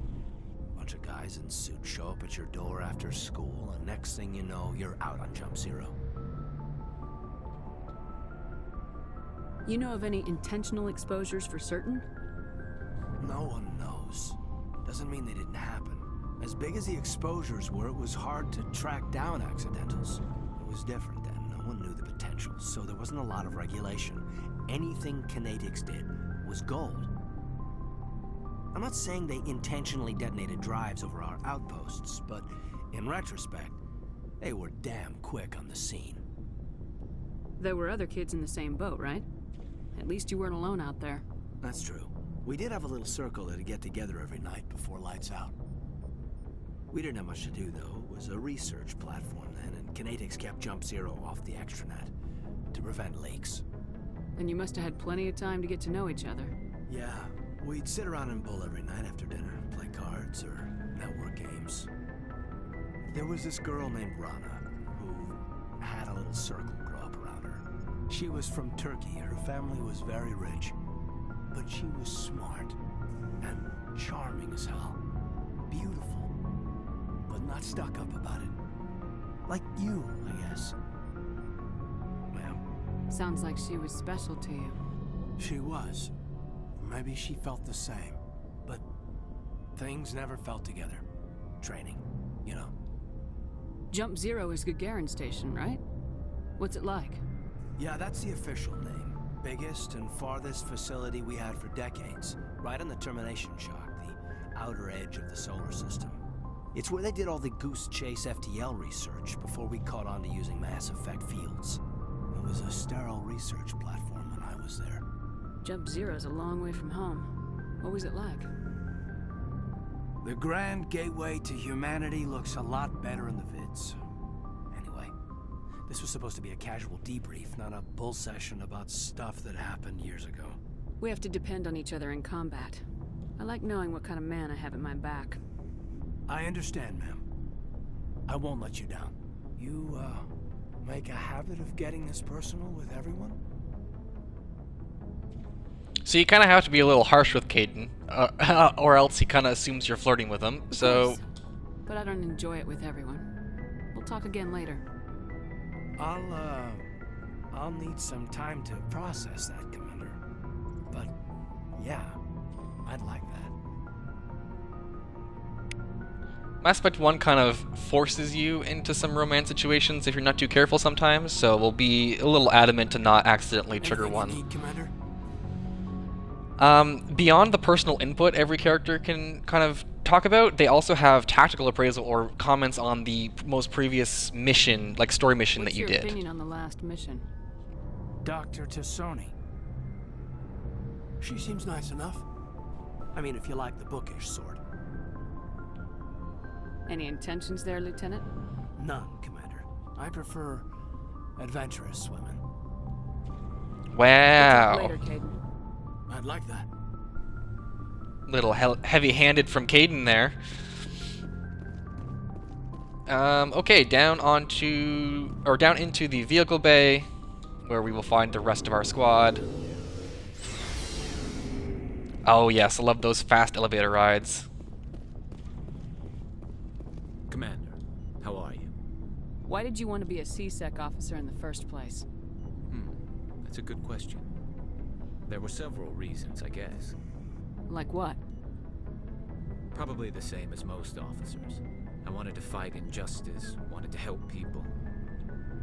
I guess my father had something to do with it too. He was C-Sec, one of the best. I grew up hearing about his accomplishments or seeing his picture on the vids after a big arrest. He's taking my resignation pretty hard. That's tough. But you'd think he'd be impressed you're going after Saren. My father's a C-Sec man to the bone. Do things right or don't do them at all, he says. He thinks I'm being too rash, too impatient. He's worried I'll become just like Saren. He actually talked me out of becoming a Spectre when I was younger, for the same reasons. You were asked to be a Spectre? Well, I was targeted as a possible Spectre candidate. Me and about 1,000 other Turian military recruits. I could have received special training, but my father didn't like it. He despises the Spectres. He hates the idea of someone having unlimited power with no accountability. He wouldn't like you, Commander. No offense. Not all Spectres are like Saren, you know. Of course not. But Saren's not going to play by our rules, C-Sec's rules.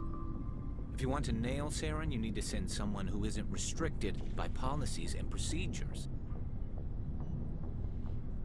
And as I mentioned, I think in the last episode when we were speaking to Garrus, you can embolden his beliefs, or you can contest and challenge him, and kind of make him think a little more about what it is he believes. Just because you can break the rules doesn't mean you should. I don't need to stoop to Saren's level to stop him, and neither do you, Garrus. I see what you mean, but I'll think about it. Thanks, Commander. You're welcome, Garrus. Commander? What's your opinion of the last mission? Not sure I buy Dr. Tassoni's story about her and her mom not talking. They're family, right? I think she's being straight with us. Or at least I don't think she lies very often. Yeah, she's probably really bad at it. Hey, want me to ask her about her sex life? Might be illuminating. Wow. I don't think she's used to teasing, good-natured or otherwise. No fun, Commander. Too bad those ruins got destroyed. I mean, they lasted thousands of years. That's impressive. So, you know, we spoke to Liara, and Liara mentions rumors about her species and stuff, and you kind of see Ashley kind of perpetuating that attitude that, like, she at least believes in the rumors of the promiscuity of the Asari. So I'm, you know, kind of bad form on Ashley there. Do you have a few minutes to talk? One-on-one? Sure. I was hoping to get a minute of your time off the record. Is this duty-related, Chief? No, ma'am. Well, maybe. I know things are different aboard the Normandy, but I'm concerned about the aliens, Vicarian and Rex. With all due respect, Commander, should they have full access to the ship? They may not serve the Alliance, Chief, but they're allies, at least as far as Saren goes. This is the most advanced ship in the Alliance Navy. I don't think we should give them free rein to poke around the vital systems. Engines, sensors, weapons.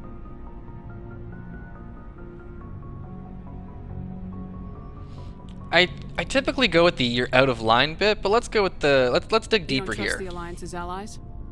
I'm not sure I'd call the Council races allies. Oof. We, humanity, have to learn to rely on ourselves.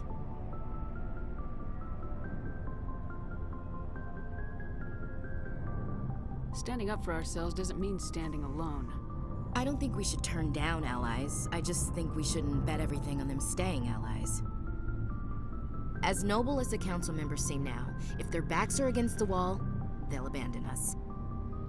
I don't like this outlook. Like, you know, it's very much the mentality of if you're looking for a fight, you're going to find one. If you are mistrustful, you aren't going to be trusted, or you aren't going to find trust. I mean, she's looking for what she wants to find, and what she wants to find is negativity. So we're going to call her out on it. Pessimistic view of the universe, Williams.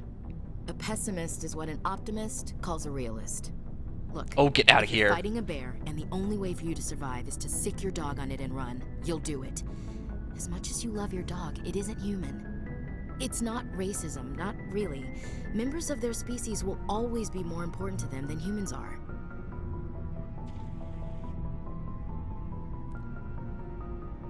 We're pushing her a little bit here.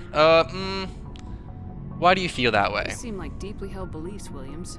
What made you think this way? My family's defended the Alliance since it was founded.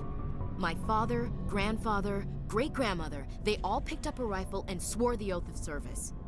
I guess we just tend to think of Earth's interests as our own. I never knew my family. Grew up an orphan on Earth. Anybody in your family I'd have heard of? Couldn't say, Commander. So why are you out here? Just trying to get Couldn't say, eh? The future of humanity is out here. There's so much we haven't seen yet. Yeah. I still remember my first field exercise on Titan. When we hit mud, the reality hit me. I'm the first person who ever stood here. Then my drill instructor kicked me in the ass. I went face first into the muck.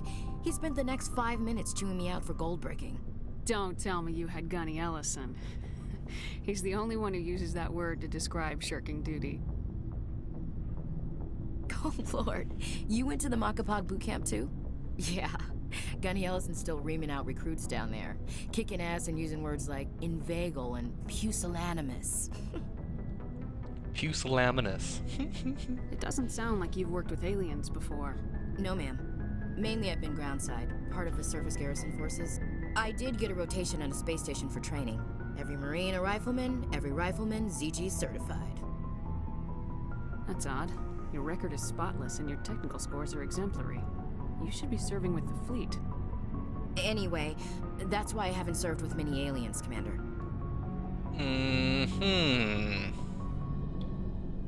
Alright, I can see where your concerns are coming from, Williams. But this is a multilateral mission. You're gonna have to work with aliens, like it or not. It won't be a problem, Commander. You say jump, I say how high. You tell me to kiss a Turian, I'll ask which cheek. I'm glad there won't be a problem. Anything else you need, Commander? Dismissed, Chief. Ma'am? Like I said when we were dealing with the Council, we'll take the diplomatic approach to these situations, but I think Shepard was a little light on Ashley there. I mean, she didn't tell her that her beliefs were wrong. She just said that, you know, said she understood, but that she's got to work with the aliens regardless. So, I mean, it's good. We'll leave it there.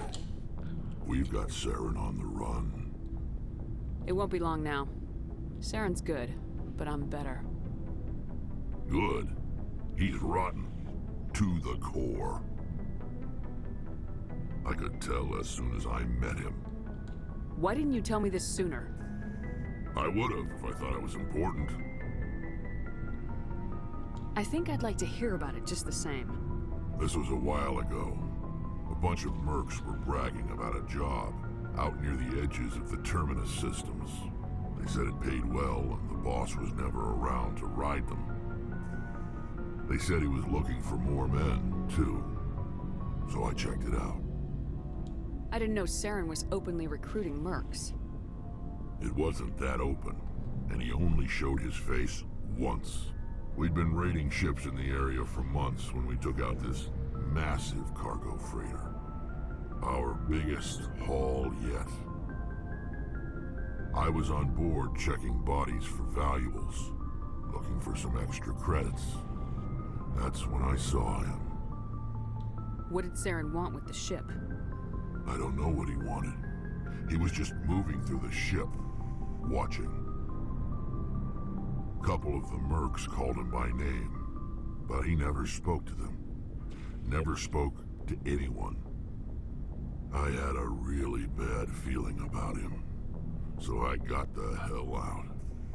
Didn't even wait to get paid. Whose ship was it? There was a Volus trading vessel. Big one. Lots of guards. But they were no match for us. What kind of cargo was the freighter carrying? What was Saren after? I don't know. All I saw on that ship was food and medical supplies. There were some basic weapons, but nothing big. If there was anything of value on that ship, I didn't see it. That's why I didn't mention it sooner. That's the only time you saw him? Yeah. Didn't even know who he was. Still wouldn't if I hadn't joined up with you. But my instincts were right. Every other merc on that mission turned up dead within a week. Every damn one. So long, Rex. Shepard.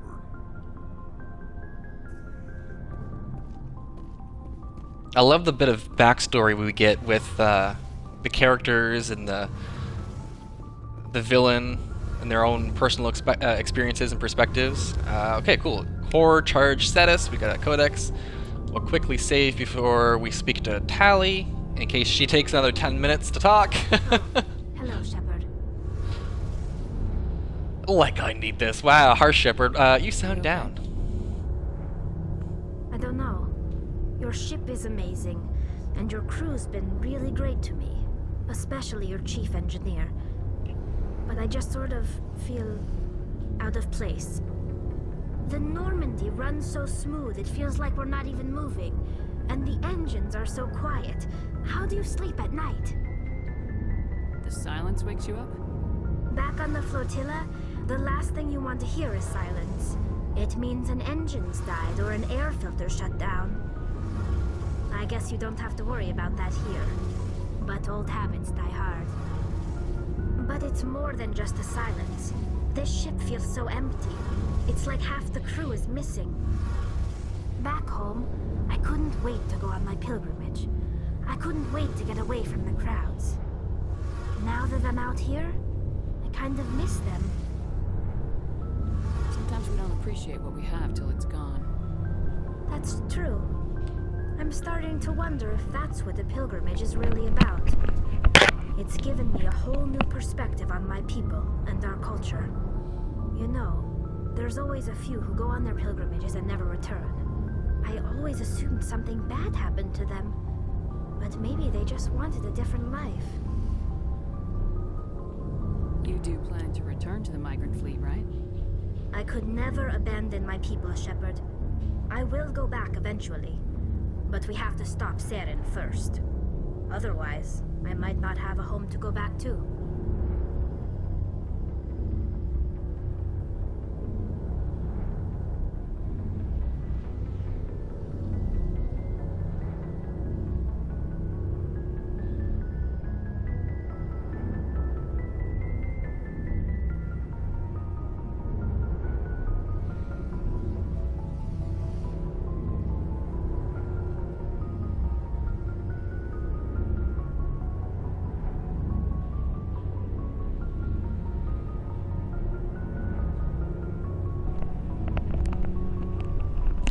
Sorry about that, we got a bit of a malfunction with my controller.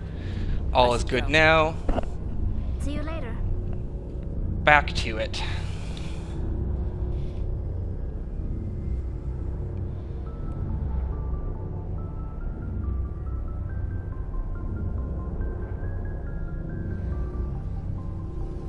Okay.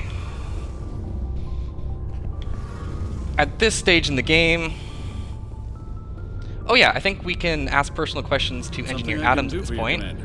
Where else have you served, Adams? If you name a class of Alliance ship, I've probably served on it. Everything from dreadnoughts and carriers right down to frigates like the Normandy. My last assignment was on the Tokyo, only a cruiser, but she was a good ship. Couldn't hold a candle to the Normandy, though. Carry on, Adams. Oh, aye, Commander. That's it from Adams. Okay, so we have recruited Liara Tassoni. We have spoken to our crew about our most recent mission. Now, at this point in the game, I like to start doing the side quests that we've started to accumulate from the Citadel.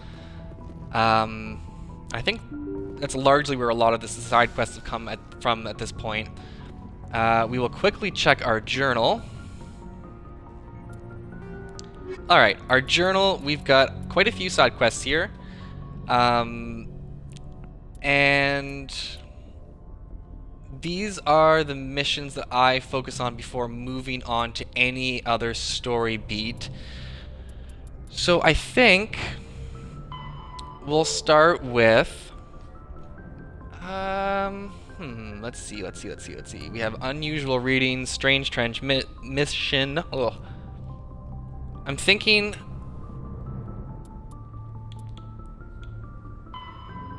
Ah, there it is. Go to the Strania system in the Horsehead Nebula cluster to search for signs of Gareth's brother and his ship.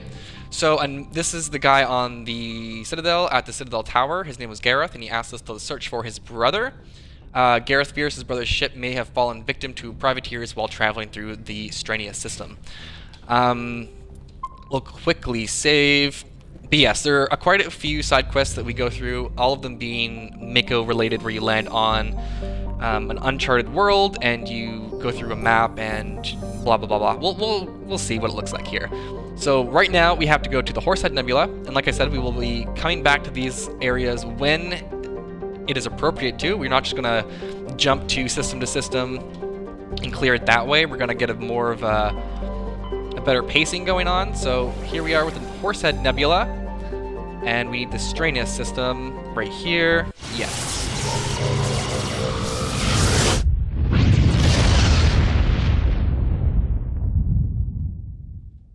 Message coming in. Patching it through. Commander Shepard, my name is Nasana Dantius.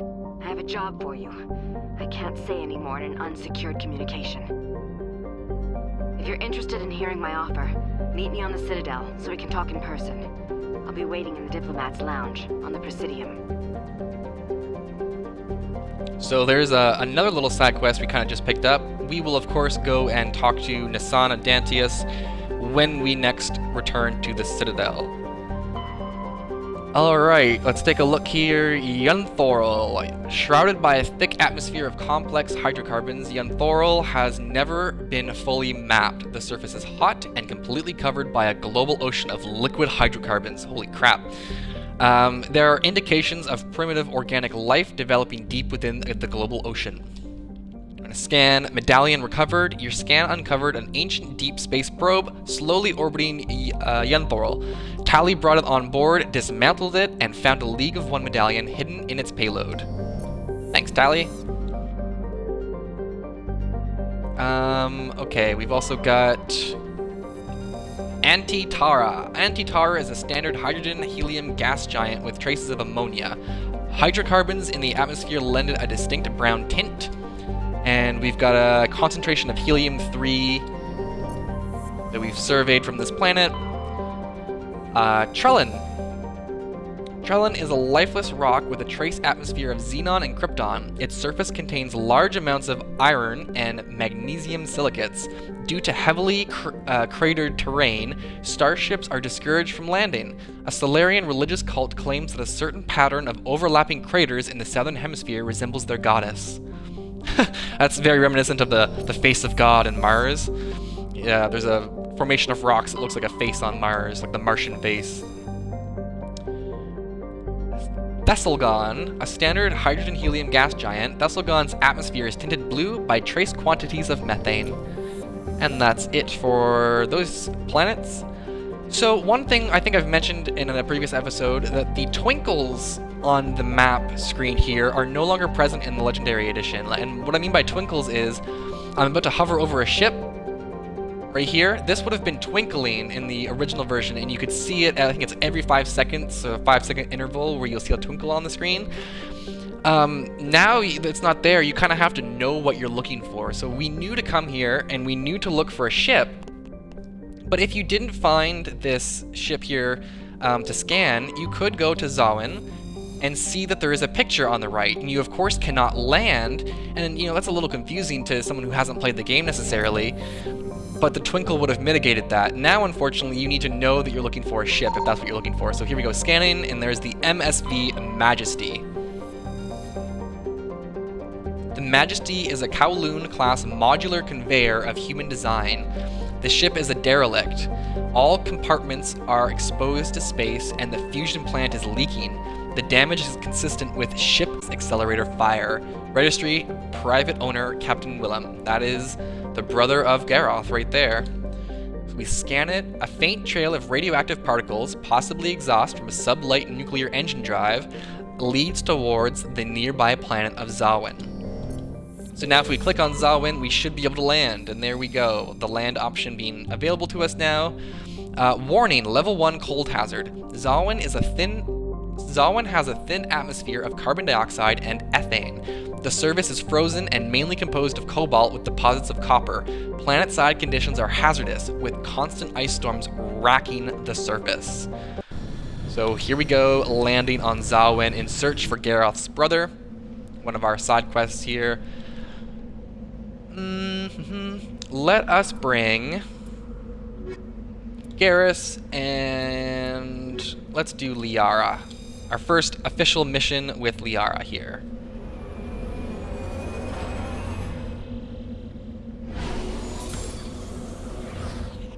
So as I mentioned on the last episode, when we touched down on our very first uncharted world, we will be exploring the extent of the planet to our best abilities. That means going to all the minerals that pop up on our radar in the bottom right, and checking the map screen to see what is here. A lot is here.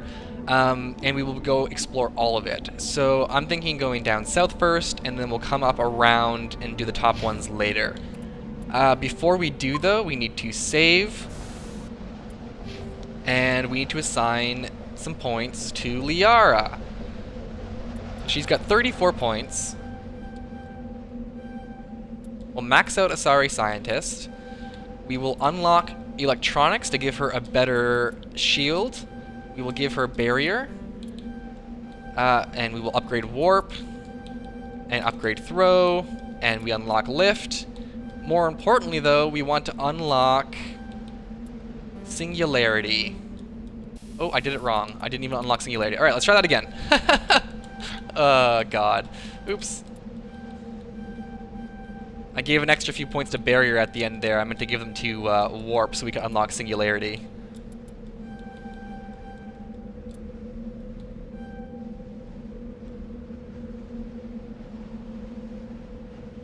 Alright, I'll leave those with 4 points. Let's go 1, 2, 3, 4. Singularity's boosted. Garrus, how many points you got, buddy? Let's see here. What could we give you? 1, 2, 3, 4,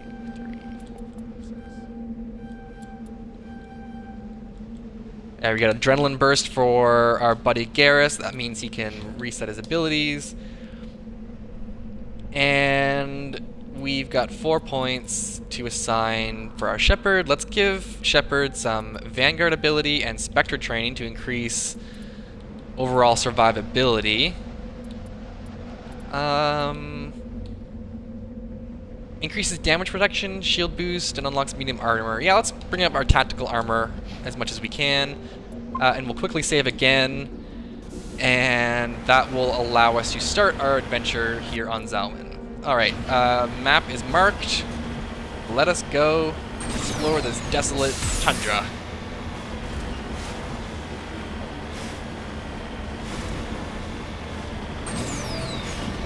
I guess one thing that should be mentioned if you are unfamiliar with the game, or even not necessarily familiar with the development of Mass Effect, but all of these Uncharted worlds were actually procedurally generated, so no one developer or group of developers sat down and designed the inclines and the roads of the worlds. They're all procedurally generated, and that kind of explains the jagged nature of a lot of the rocks and the weird shapes of the terrain. Let's see here. We're gonna check out this corpse.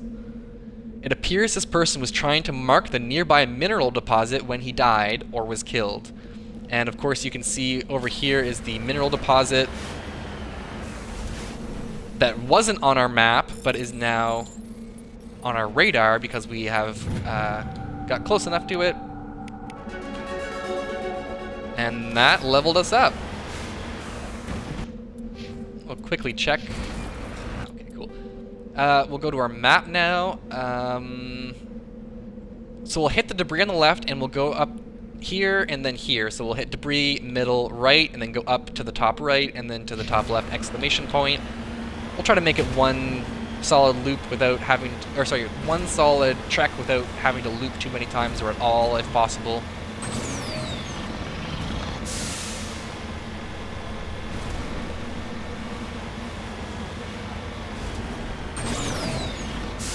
You know, love it or hate it, there is something to be said about the gameplay that is kind of that comes with the Mako design. There is just something really neat about being on this Uncharted world that even a human didn't necessarily design because it was computer procedurally generated, so there's a bit of randomness there, just like out in nature, that really adds to this element of like forging your own path. Shepard is a trailblazer. We are kind of just making discoveries and learning about the galaxy at large as we explore that, you know, you don't find a whole lot in modern games. I really appreciate how Mass Effect lets itself take its time, or oh god.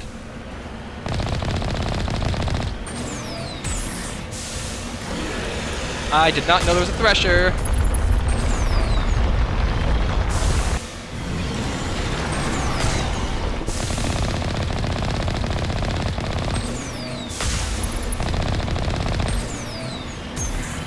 Oh god.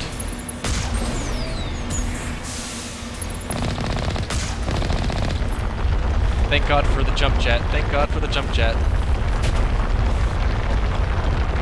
Honestly, the Thresher mob being visible underground is just that much more menacing. It is so stressful.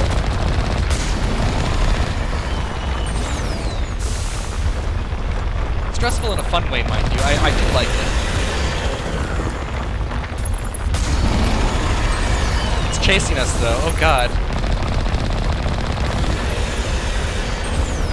One more.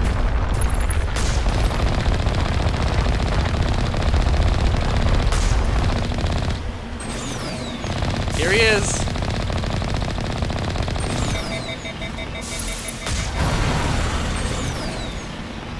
Oh no. Thank God for the boost, though.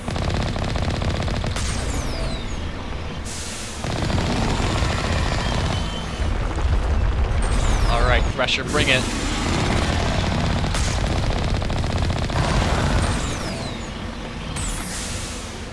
Whoa! god.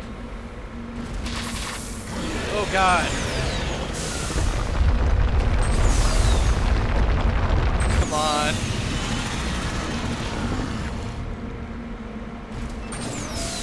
Oh no. Oh no. We're just stuck.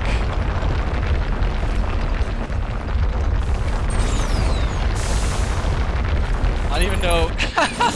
We can't even exit the Mako.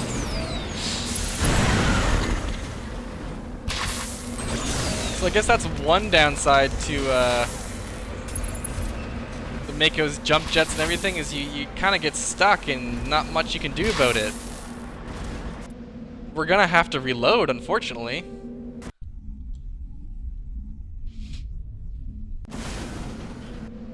Well, that really sucks. All that time wasted. We've run into quite a few issues like that this episode, with some weird hitching and some bugs.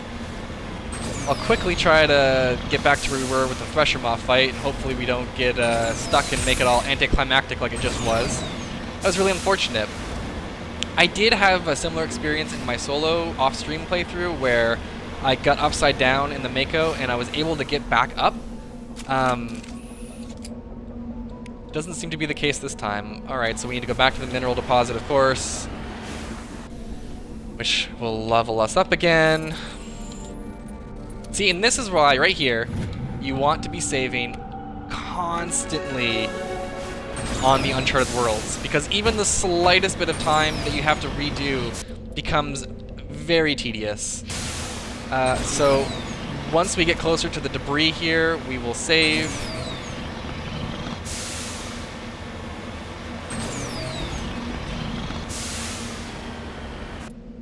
Might need to actually increase Garrus's electronic skill there, and decryption skill.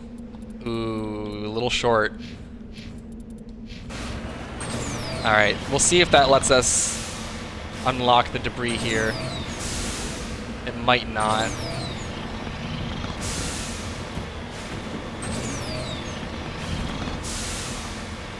I'm trying my best to make sure we can hack into everything. That means bringing someone into our squad that always has high enough decryption or electronic skill. Alright, let us save right here before we get into this fight.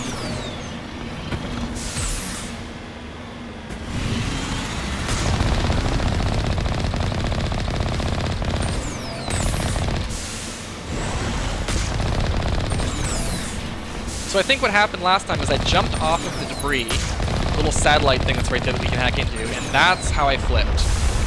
So we'll be trying our best not to have that happen this time. Oh god! Oh no! Oh god! So close!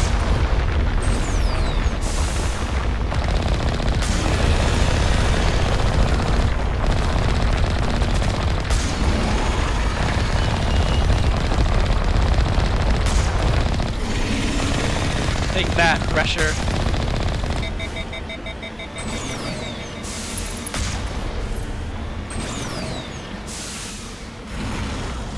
Oh no. Move.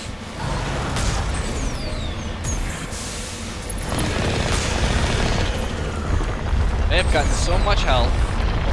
Oh god. It happened again! Are you serious?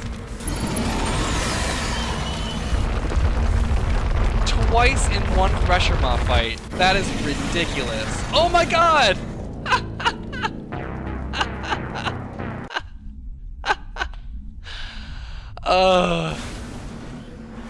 Alright, I am going to take this Thresher Moth down if it's the last thing I'll do. I'm fighting the Mako more than I'm fighting the Thresher in this fight.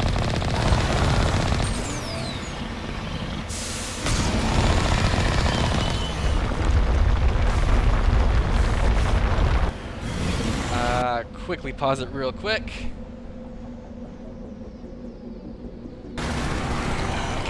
we go. Good now.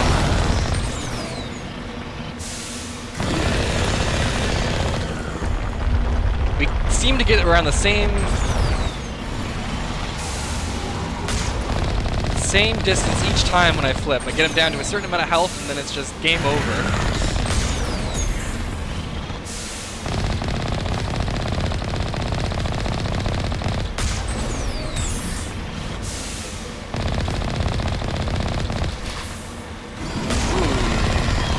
Dodge that one. Alright, tentacle time. Just didn't like saying that.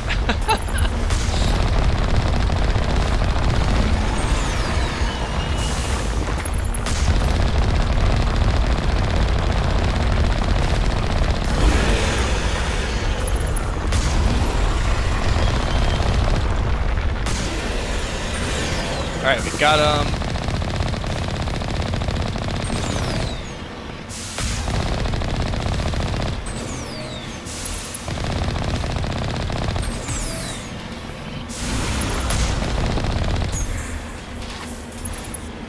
God, it's so stressful.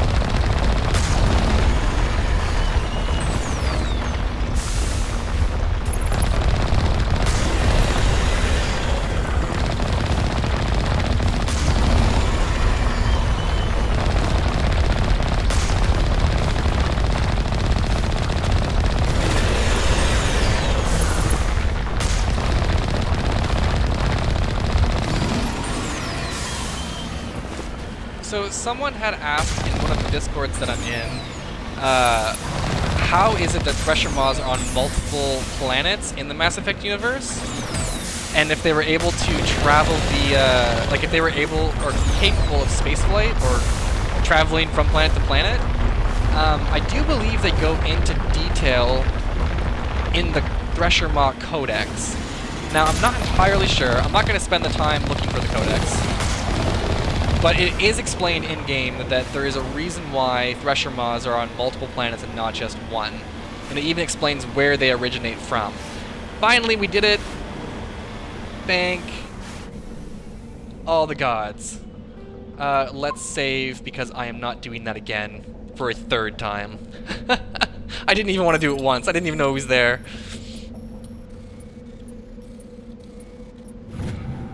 And we are able to bypass security on our probe here. And now onward to the next anomaly. So there's 3 anomalies to check out. One not too far from here. Let's go. And we will of course be keeping our eyes peeled for any minerals. Whoa, we almost flipped again. I swear, if this Mako flips one more time.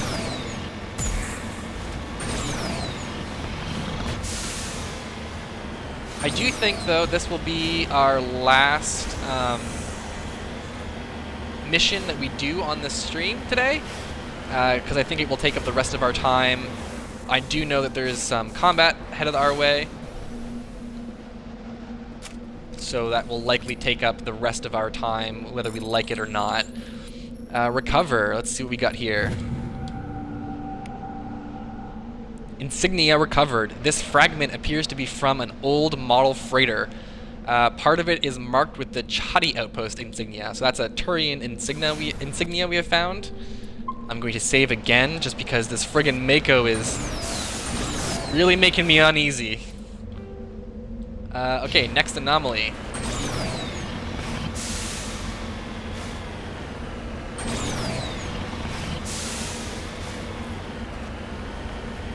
Oh, I think I can see it. It looks like a little tent way off in the distance there. Let's go.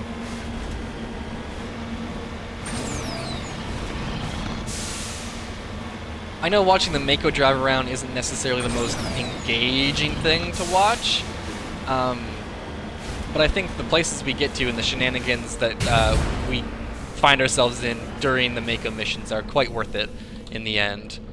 Alright, what's going on here? Generator. Discovery. There appears to be no one left at this camp. The generator is still functioning, but there are no signs of the former occupants. The camp's computer notes several locations of interest. So now we even have minerals marked on our map. so we don't need to keep our eyes peeled as much as we were before. Looks like they got some solar panels here. Hopefully we can just drive without saving. We don't need to constantly be saving after every location we've been to.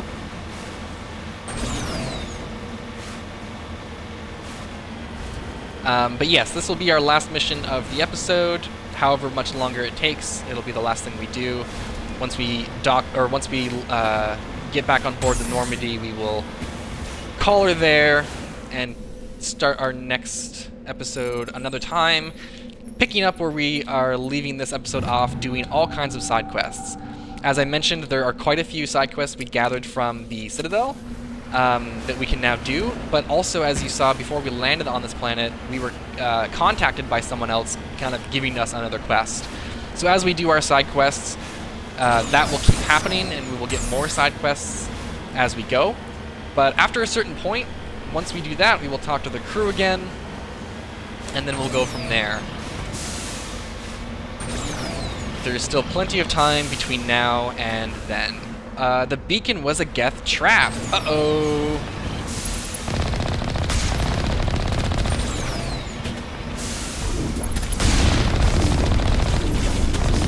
Geth have shown up to try to ambush us.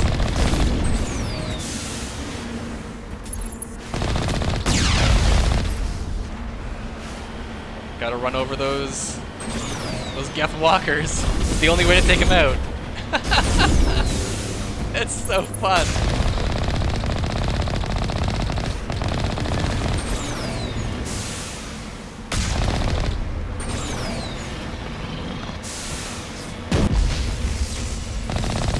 Even just tapping him will knock him over. It's hilarious. Not very reliable machine you've got there, Geth.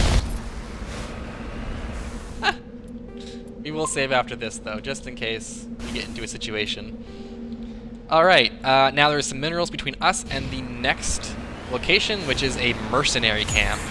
Dun dun dun. Doesn't sound like it's boding well for our buddy Gareth's bro. Between his ship having being completely exposed to the vacuum of space, to the only thing on this planet being a mercenary camp, and the other camps having dead people in it, it's really not looking great.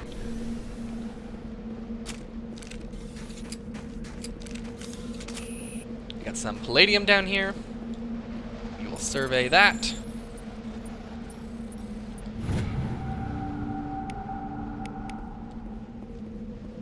In the original version, that big yellow thing right here, that pops up when you survey a mineral, if you were standing in the exact location that the little light spawns in the world, it would actually clip into Shepard, and you would be physically stuck in the little light thing, and you'd have to actually reload a save. So there's all kinds of things that could screw you over on an Uncharted world that would make you have to do all the Mako driving over again. So that's why I'm constantly saving. You never want to have to do more than you need in terms of the traveling. Alright, so we've got a mercenary camp here with some turrets. Again, we're being thankful that the Mako is able to get the regular experience count. We don't need to rely on getting out of the Mako to get full experience.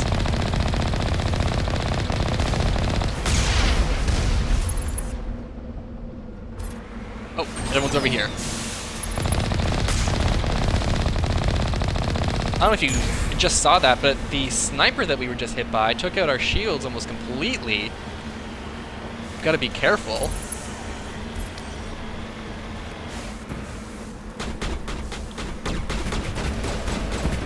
Just run over them.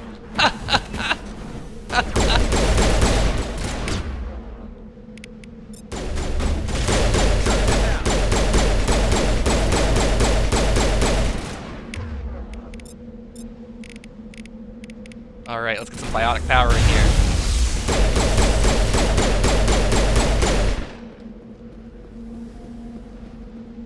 Alright, we've cleared it. If you look on the right near the radar too, there's this level 1 hazard warning bar that keeps filling up the longer we're out in the cold, harsh weather. It's a nice little touch too. It's like having an oxygen tank, if you will, but it's more, I mean, it's a hazard meter. And then you will start taking damage behind your shields if you're not careful. Alright, so we've got Garrus and Liara. Garrus has his machine gun and she's got her pistol. We're gonna want Garrus right here. That's the wrong wall, but we'll take it. You're Liara, you go there. Let's put Garrus here.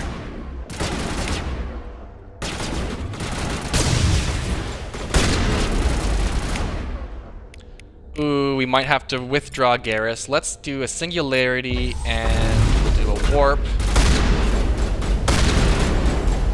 Garrus needs to fall back so he's not too at risk.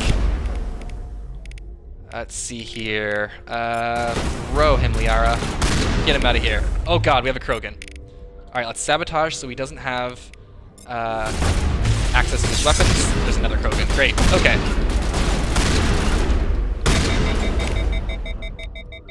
Now we're overheating. Okay, we'll dampen then. And we'll lift him. Ooh, this Merc's got immunity on. Okay, we gotta be careful. Get a shield boost up here. Liara, overload him.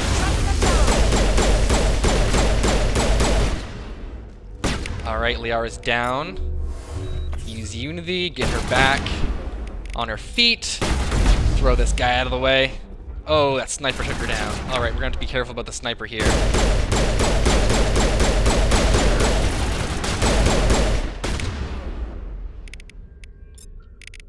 Oh, come on, Garrus, you got this.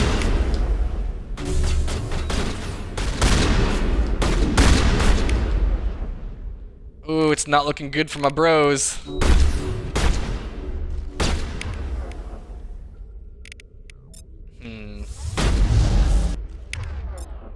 Alright, come back, guys. Can't take these Krogan on alone. No. There we go. Haha, okay, now they can't attack. So sabotage, if you haven't noticed, this attack right here, will overheat nearby enemy weapons, therefore they cannot actively attack us with their weapons, which saves us a bit, lets us deal some damage on them. Oh god. Oh god. ECM is hot.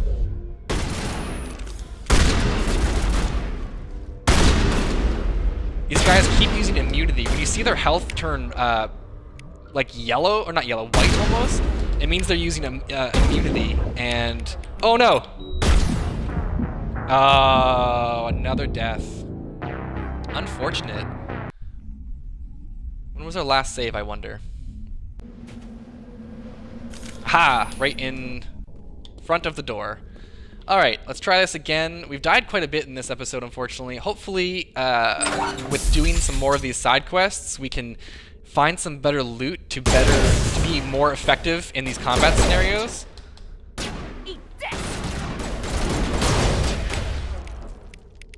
Let's see, we'll get dampening.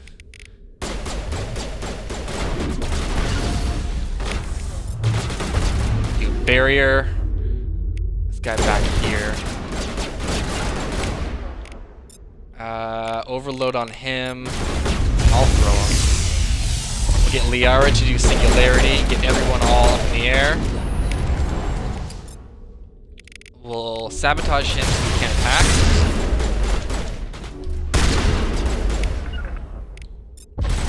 Liara can lift him. Aha! Liara can throw him.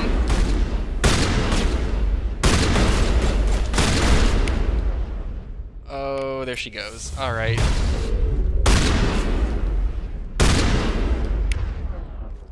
And here they come. Oh god, I'm gonna die again.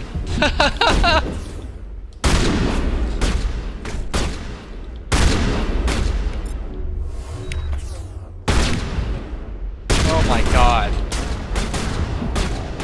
They just completely bombarded me there. That's one thing in the Legendary Edition that is a lot more common than it ever was in the original, is that the enemies will just rush you with absolutely no remorse. So let's see if we can get Garrus behind some cover. Where is he? Garrus, get behind cover. Just lead the way. Okay, and Liara right here. That's the wrong side, Liara, but whatever.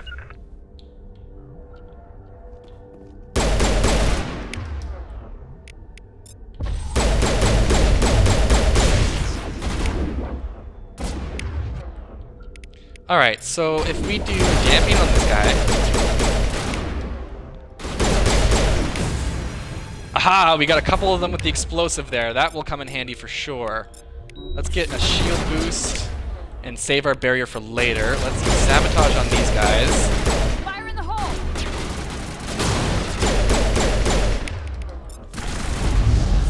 Get out of here, you.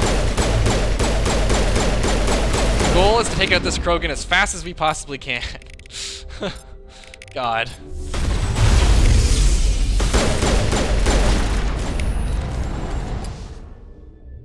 Oh no. Okay, here we are again with the same exact problem. Everyone's where they should be.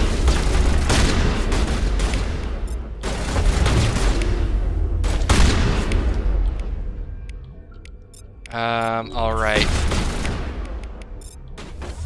Get you out of here.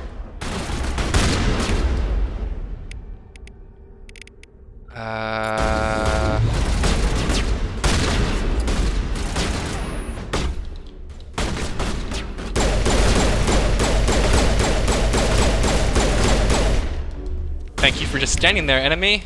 Oh god. Jeez, once again, that's 3 deaths in this room. I'm getting kind of frustrated, to be quite honest. Maybe Liara Garrus was not the greatest of combos. We might need a little Rex reinforcement here. Let's quickly check our equipment, because you never know when... yeah, look at that. Okay, cool. Let's just get a new weapon.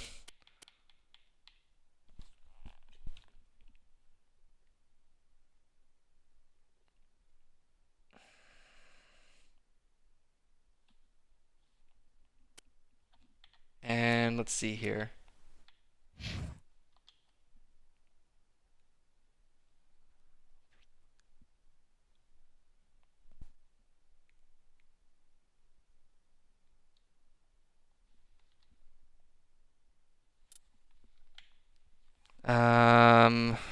Just give me 1 minute.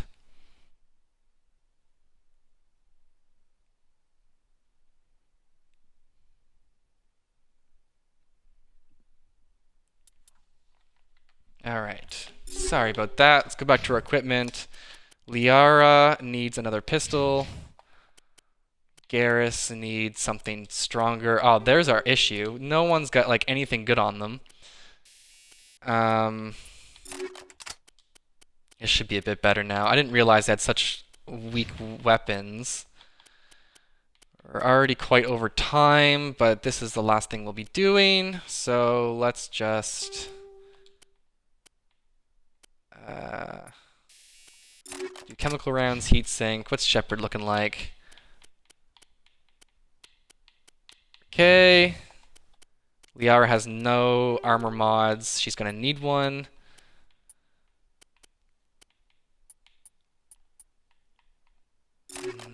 Let's give her that, and let's try this again.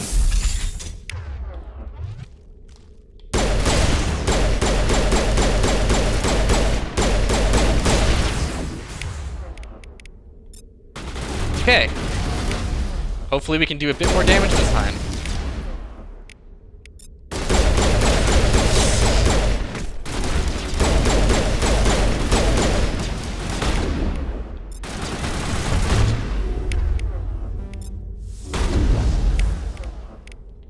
They really just kind of force their way in front of us here and don't really give us an option or a chance to take cover or defend ourselves. Hey, no, overload on this guy. Liara can throw him.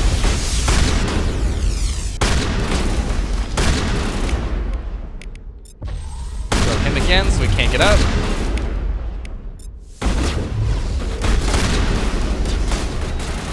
heal so we don't die. We get a shield boost here. Let's get Garrus to use Adrenaline Burst so he can use some more abilities.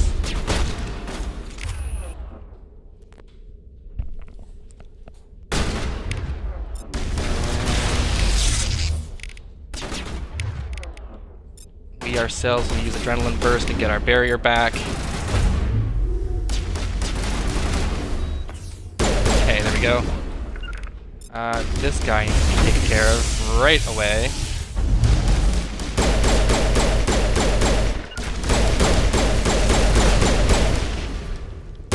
Okay.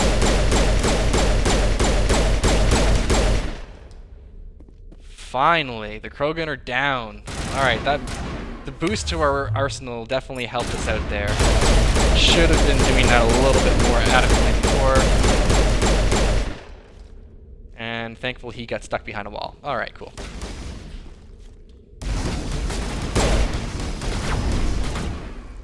And a sniper, of course. Okay.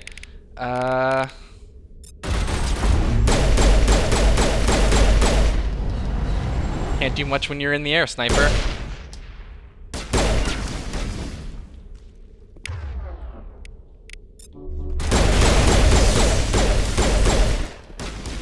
Alright, looking good so far. Another sniper. Whew. Oh, and I think there's one more up top here. Yep. Okay.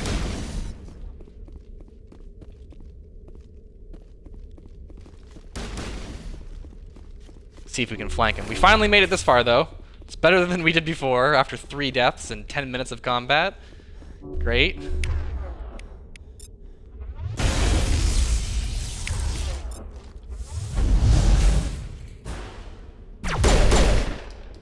No, no, no, no, no, no. Oh, thank God.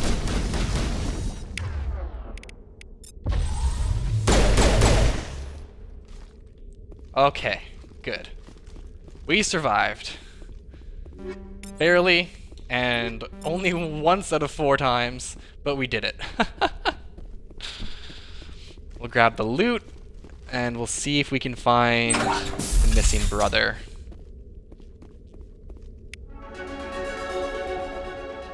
Codex, we leveled up again.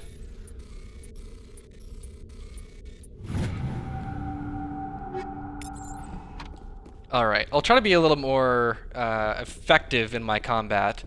Captain Wilhelm, search body. So it looks like we found him. Anomaly identified. You have discovered the corpse of Captain Wilhelm of the MSV Majesty. His stiff fingers are wrapped tightly around a small datapad. Take the datapad. So now we would have to go and inform Garroth of his brother's untimely fate. So we'll just run down the stairs. I think there's one more lootable container. Oh wait, no, there's a whole other room that we can go into here. Back here. And there's a lootable container off to the right. You can see it right there in my crosshair. Grab that on our way out. Let's see. Metagel. And a storage locker.